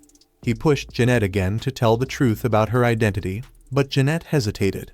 She had already asked the princess about it before, and the princess had stayed silent. That only confused her more. Anastasius, however, misread the situation. He believed Jeanette and Athanasia were becoming friends, and that the princess was simply trying to stay kind so Jeanette wouldn't turn against her in the future. But in reality, Jeanette was still lost and uncertain. Then things took a darker turn. A voice in Anastasius's mind began whispering that the emperor should be removed quickly. While he was still calmly talking about how good and noble the emperor and princess were, the voice kept pushing him in the opposite direction. It told Cloud didn't deserve the throne. His expression changed. His eyes shifted from calm blue to a deep, unsettling red. Suddenly, his thoughts turned cold and sharp. He began suggesting that Jeanette should be the one closer to the throne, and that she should act more gentle and charming so the people would love her. On the outside, he sounded helpful, but inside, something twisted was clearly growing. Meanwhile, from a distance, Ezekiel was watching their conversation. He already suspected that something dangerous was going on, and this only confirmed his doubts. The next day, Jeanette returned to the palace. Anastasius met her again and noticed the bracelet she was wearing. Jeanette explained that the princess had given it to her as a gift. Anastasius realized Jeanette still wasn't ready to reveal the truth, so he secretly altered the bracelet with dark magic. Now, no one would be able to detect the strange energy inside it. After finishing his spell, he left with a satisfied smile. It was clear he was finally getting closer to whatever revenge he was planning. Later, Jeanette met the emperor and soon returned home in tears. She told Anastasius that His Majesty had suddenly become very ill, which shocked her completely. Inside the palace, Athanasia stays by her father's side as he lies unconscious. Lucas arrives and gently tells her to rest. She explains they were just drinking tea when the emperor suddenly started bleeding out of nowhere, which clearly doesn't add up. Lucas suspects dark magic is involved, possibly the same force that attacked earlier. Athanasia finally realizes someone is targeting her family. Lucas reassures her he'll protect her and the emperor, then uses magic to help her sleep so she can rest. Elsewhere, Anastasius reveals the truth to Roger. The emperor has been cursed and is slowly dying. Roger is disturbed by how casually Anastasius talks about it, but the magician doesn't care. He's driven purely by revenge and ambition. He wants the throne and wants Cloud gone. Roger refuses to support the plan, but Anastasius isn't the type to take no for an answer. He wipes Roger's memory and takes control of him like a puppet. A few hours later, Ezekiel visited his father to discuss a serious issue. Rumors about the Emperor's illness were spreading across the empire like wildfire. Roger brushed it off, claiming it wasn't a big deal if people knew about the Emperor's condition. But something felt wrong. Ezekiel immediately noticed his father was acting strangely, and even the color of his eyes seemed different. Sensing that something was terribly off, he decided to leave. What he didn't know was that Anastasius was the one pulling the strings. Although Roger was under his control, the spell wasn't perfect. At one point, Roger even threw objects at him, proving that Anastasius's powers were weakening and that Roger's body wasn't as useful as he'd hoped. A week passed, and Athanasia stayed constantly by her father's side. She ignored every invitation and letter that arrived because she knew the nobles weren't writing out of concern, they were fishing for information. Everyone seemed suspiciously aware of the Emperor's illness, and Athanasia couldn't understand how the secret had spread so quickly. While discussing the situation with Felix, she pointed out that only a handful of people knew the truth, meaning someone had to be leaking information. Felix finally revealed that something similar had happened in the past, but back then nobody found out, so it never became a problem. This time, however, every noble in the empire knew, and they would surely try to take advantage of the Emperor's condition. Since someone needed to rule in his place, Felix insisted that Athanasia, as his daughter, should step up and act on his behalf. Later, Athanasia shared Felix's words with Lucas. She wasn't sure she could handle such a massive responsibility, but she also didn't want to disappoint her father. After all, when he woke up, she wanted him to find everything running smoothly. Lucas wasn't exactly optimistic about the Emperor waking up anytime soon, but he encouraged her anyway. He reminded her that she was smart, capable, and no longer a child, and if anyone refused to listen to her, well, according to Lucas, she could always throw them in a dungeon. Meanwhile, Jeanette sat alone in her room feeling miserable. Ezekiel had been so busy lately that she felt completely forgotten. She even convinced herself that Athanasia didn't want to see her anymore since a letter she had sent received no reply. She desperately wanted to ask about the Emperor's condition, but she knew Anastasius wouldn't allow it. Ever since their strange encounter, she had been filled with questions, especially about how he had suddenly appeared at her house. Her thoughts were interrupted when a maid informed her that the Duke wished to see her. When she arrived at his office, she found Roger there alongside Anastasius, and Roger claimed he had something very important to discuss. At the same time, Athanasia finally prepared herself to take on the role of acting crown princess and help govern the empire while her father remained unconscious. She was nervous and worried about making mistakes, but Lucas continued cheering her on. Soon, she made her grand entrance before the empire's highest-ranking nobles. The room was packed, and even Roger was present. The pressure was overwhelming, but Athanasia reminded herself that her father had once stood in the exact same position. If he could do it, then she would do her best to carry the empire until he returned. Athanasia stood before the Senate and calmly explained that His Majesty had been mentally exhausted and had decided to take a short vacation. Because of this, she requested their approval for her to temporarily take his place until he returned. However, the nobles quickly became suspicious. Chaos of House Redford openly mentioned the rumors about the Emperor being sick, trying to pressure her. Athanasia refused to be intimidated. With a cold expression, just like her father, she sharply asked if he was disrespecting her just because she was a young princess. Her firm attitude silenced the entire room. Most of the nobles eventually agreed and signed their approval, but Roger suddenly raised his hand.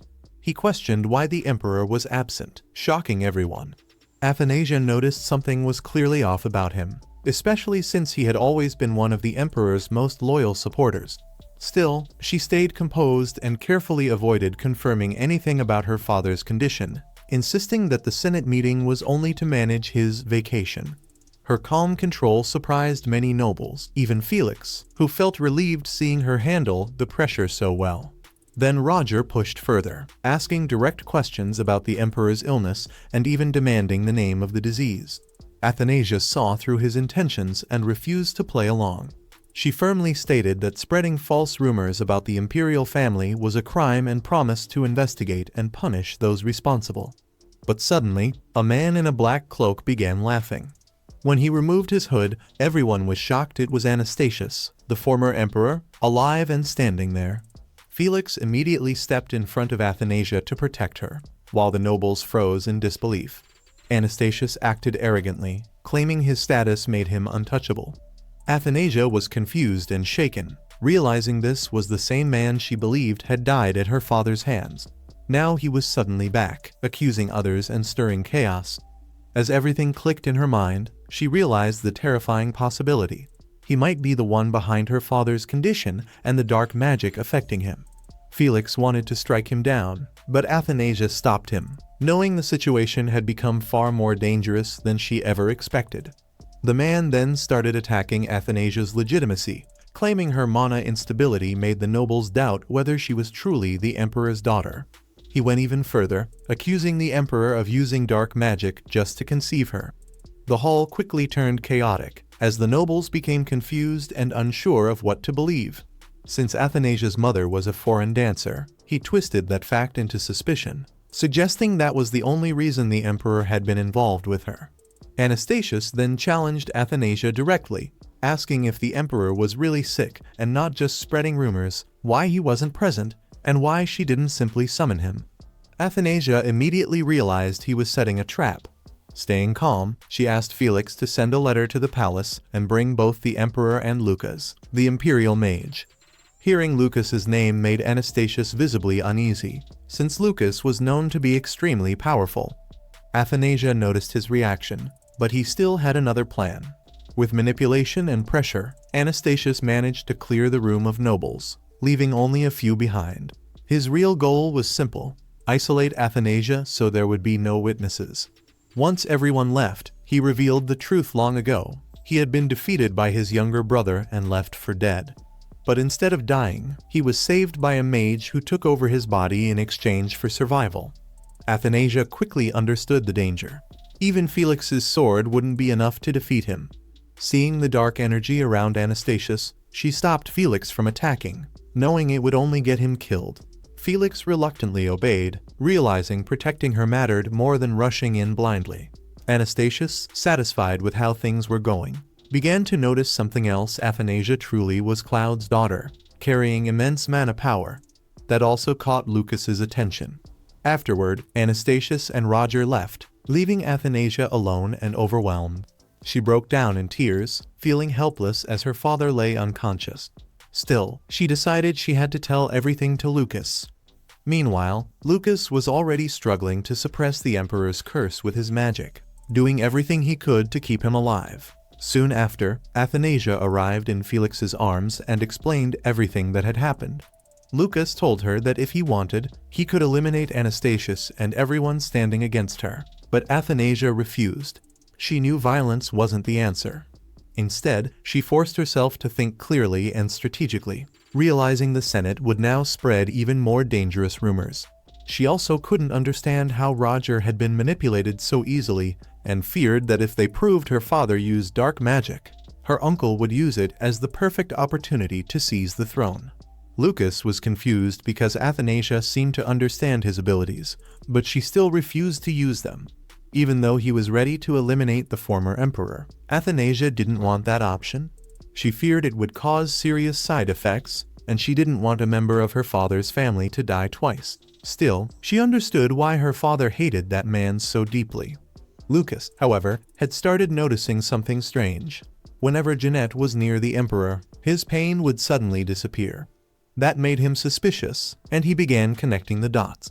He realized Anastasius had already been inside Jeanette's home, which meant things were more connected than they seemed. At the same time, Lucas also understood a shocking truth. Jeanette was actually the biological daughter of the former emperor.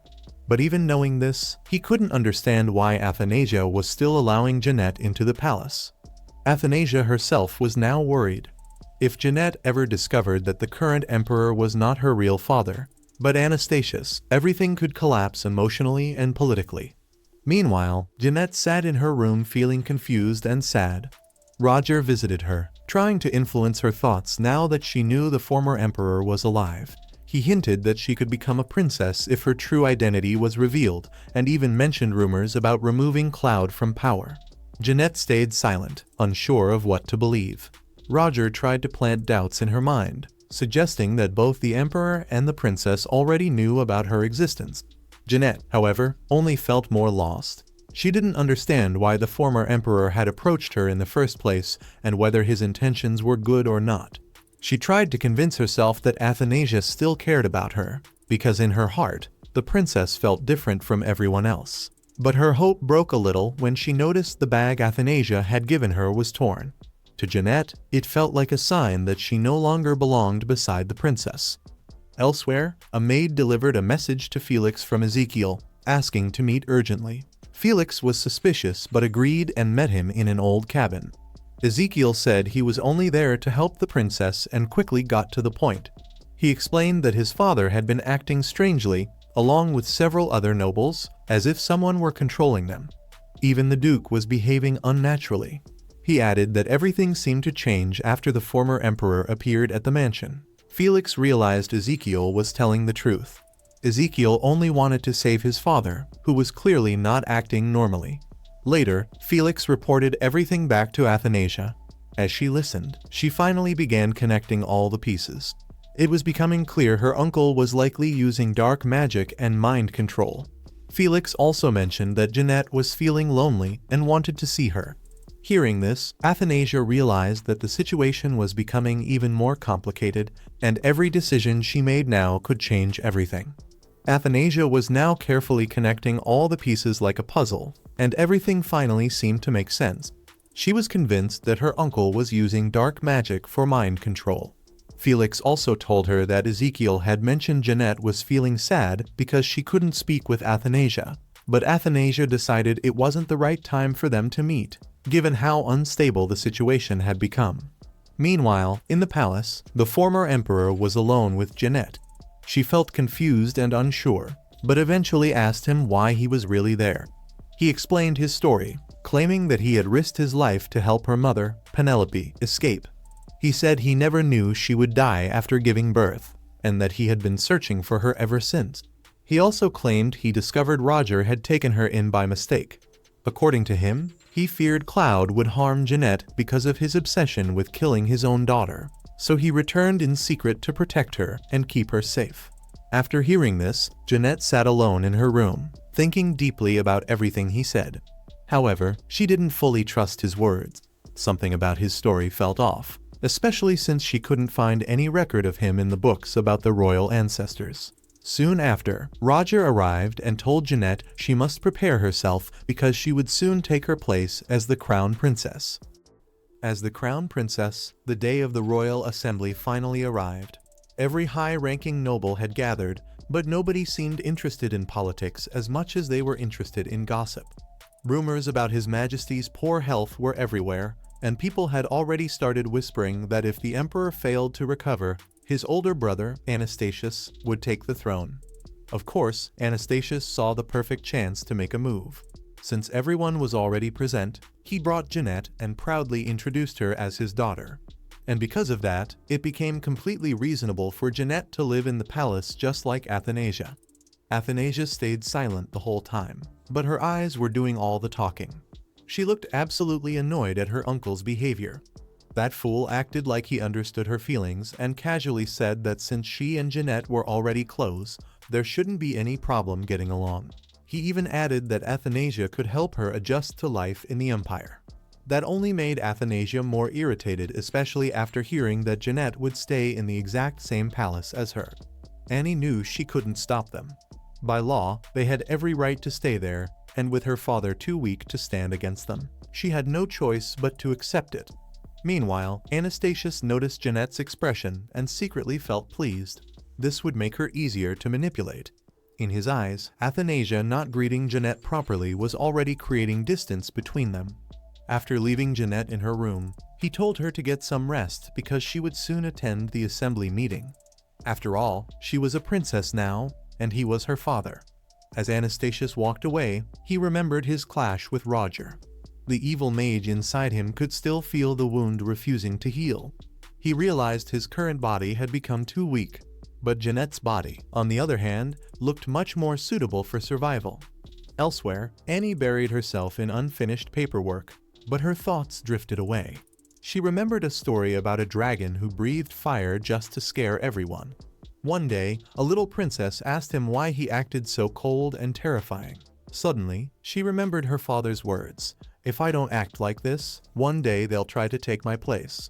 Annie snapped back to reality and realized how strange her thoughts had become. But honestly, maybe there was some truth to it.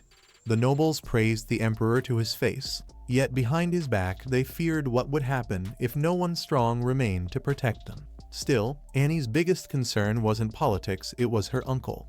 Because of him, she never even got the chance to greet Jeanette properly. That night, Jeanette sat alone in her room feeling miserable. She couldn't stop thinking about Athanasia's reaction and worried that the friendship they had built might break apart. Then suddenly tap. Someone knocked on her window. Jeanette opened it and found Annie standing there. Her eyes immediately filled with tears. Annie understood. Her reaction earlier had been unfair, and her uncle was mostly to blame. But Jeanette simply smiled sadly and said her father had returned only for her, and that he would never hurt her. She trusted that man completely. Athanasia didn't know how to remove that blind trust. Jeanette then asked quietly if it was true that the emperor was seriously ill. Annie answered carefully, saying he was only exhausted and needed rest. Still, she remembered her father accusing her uncle of using black magic, and deep down, she couldn't stop thinking that maybe he had been telling the truth. But she stayed silent. A few hours later, Annie explained everything to Lucas. After their argument, she had gone back to visit her father. Deep inside, Annie knew Jeanette wasn't foolish. Maybe Jeanette had noticed the lies from the beginning. And maybe, the reason she never asked questions was because she didn't want the answers. Jeanette never asked too many questions because she never wanted to create problems. Besides, in her dreams she had seen herself and her father living happily together. But reality was turning out very differently. Her father had returned, yet the emperor still hadn't woken up. Annie couldn't stop worrying about her father's condition, but Lucas assured her he was doing everything possible to help him recover.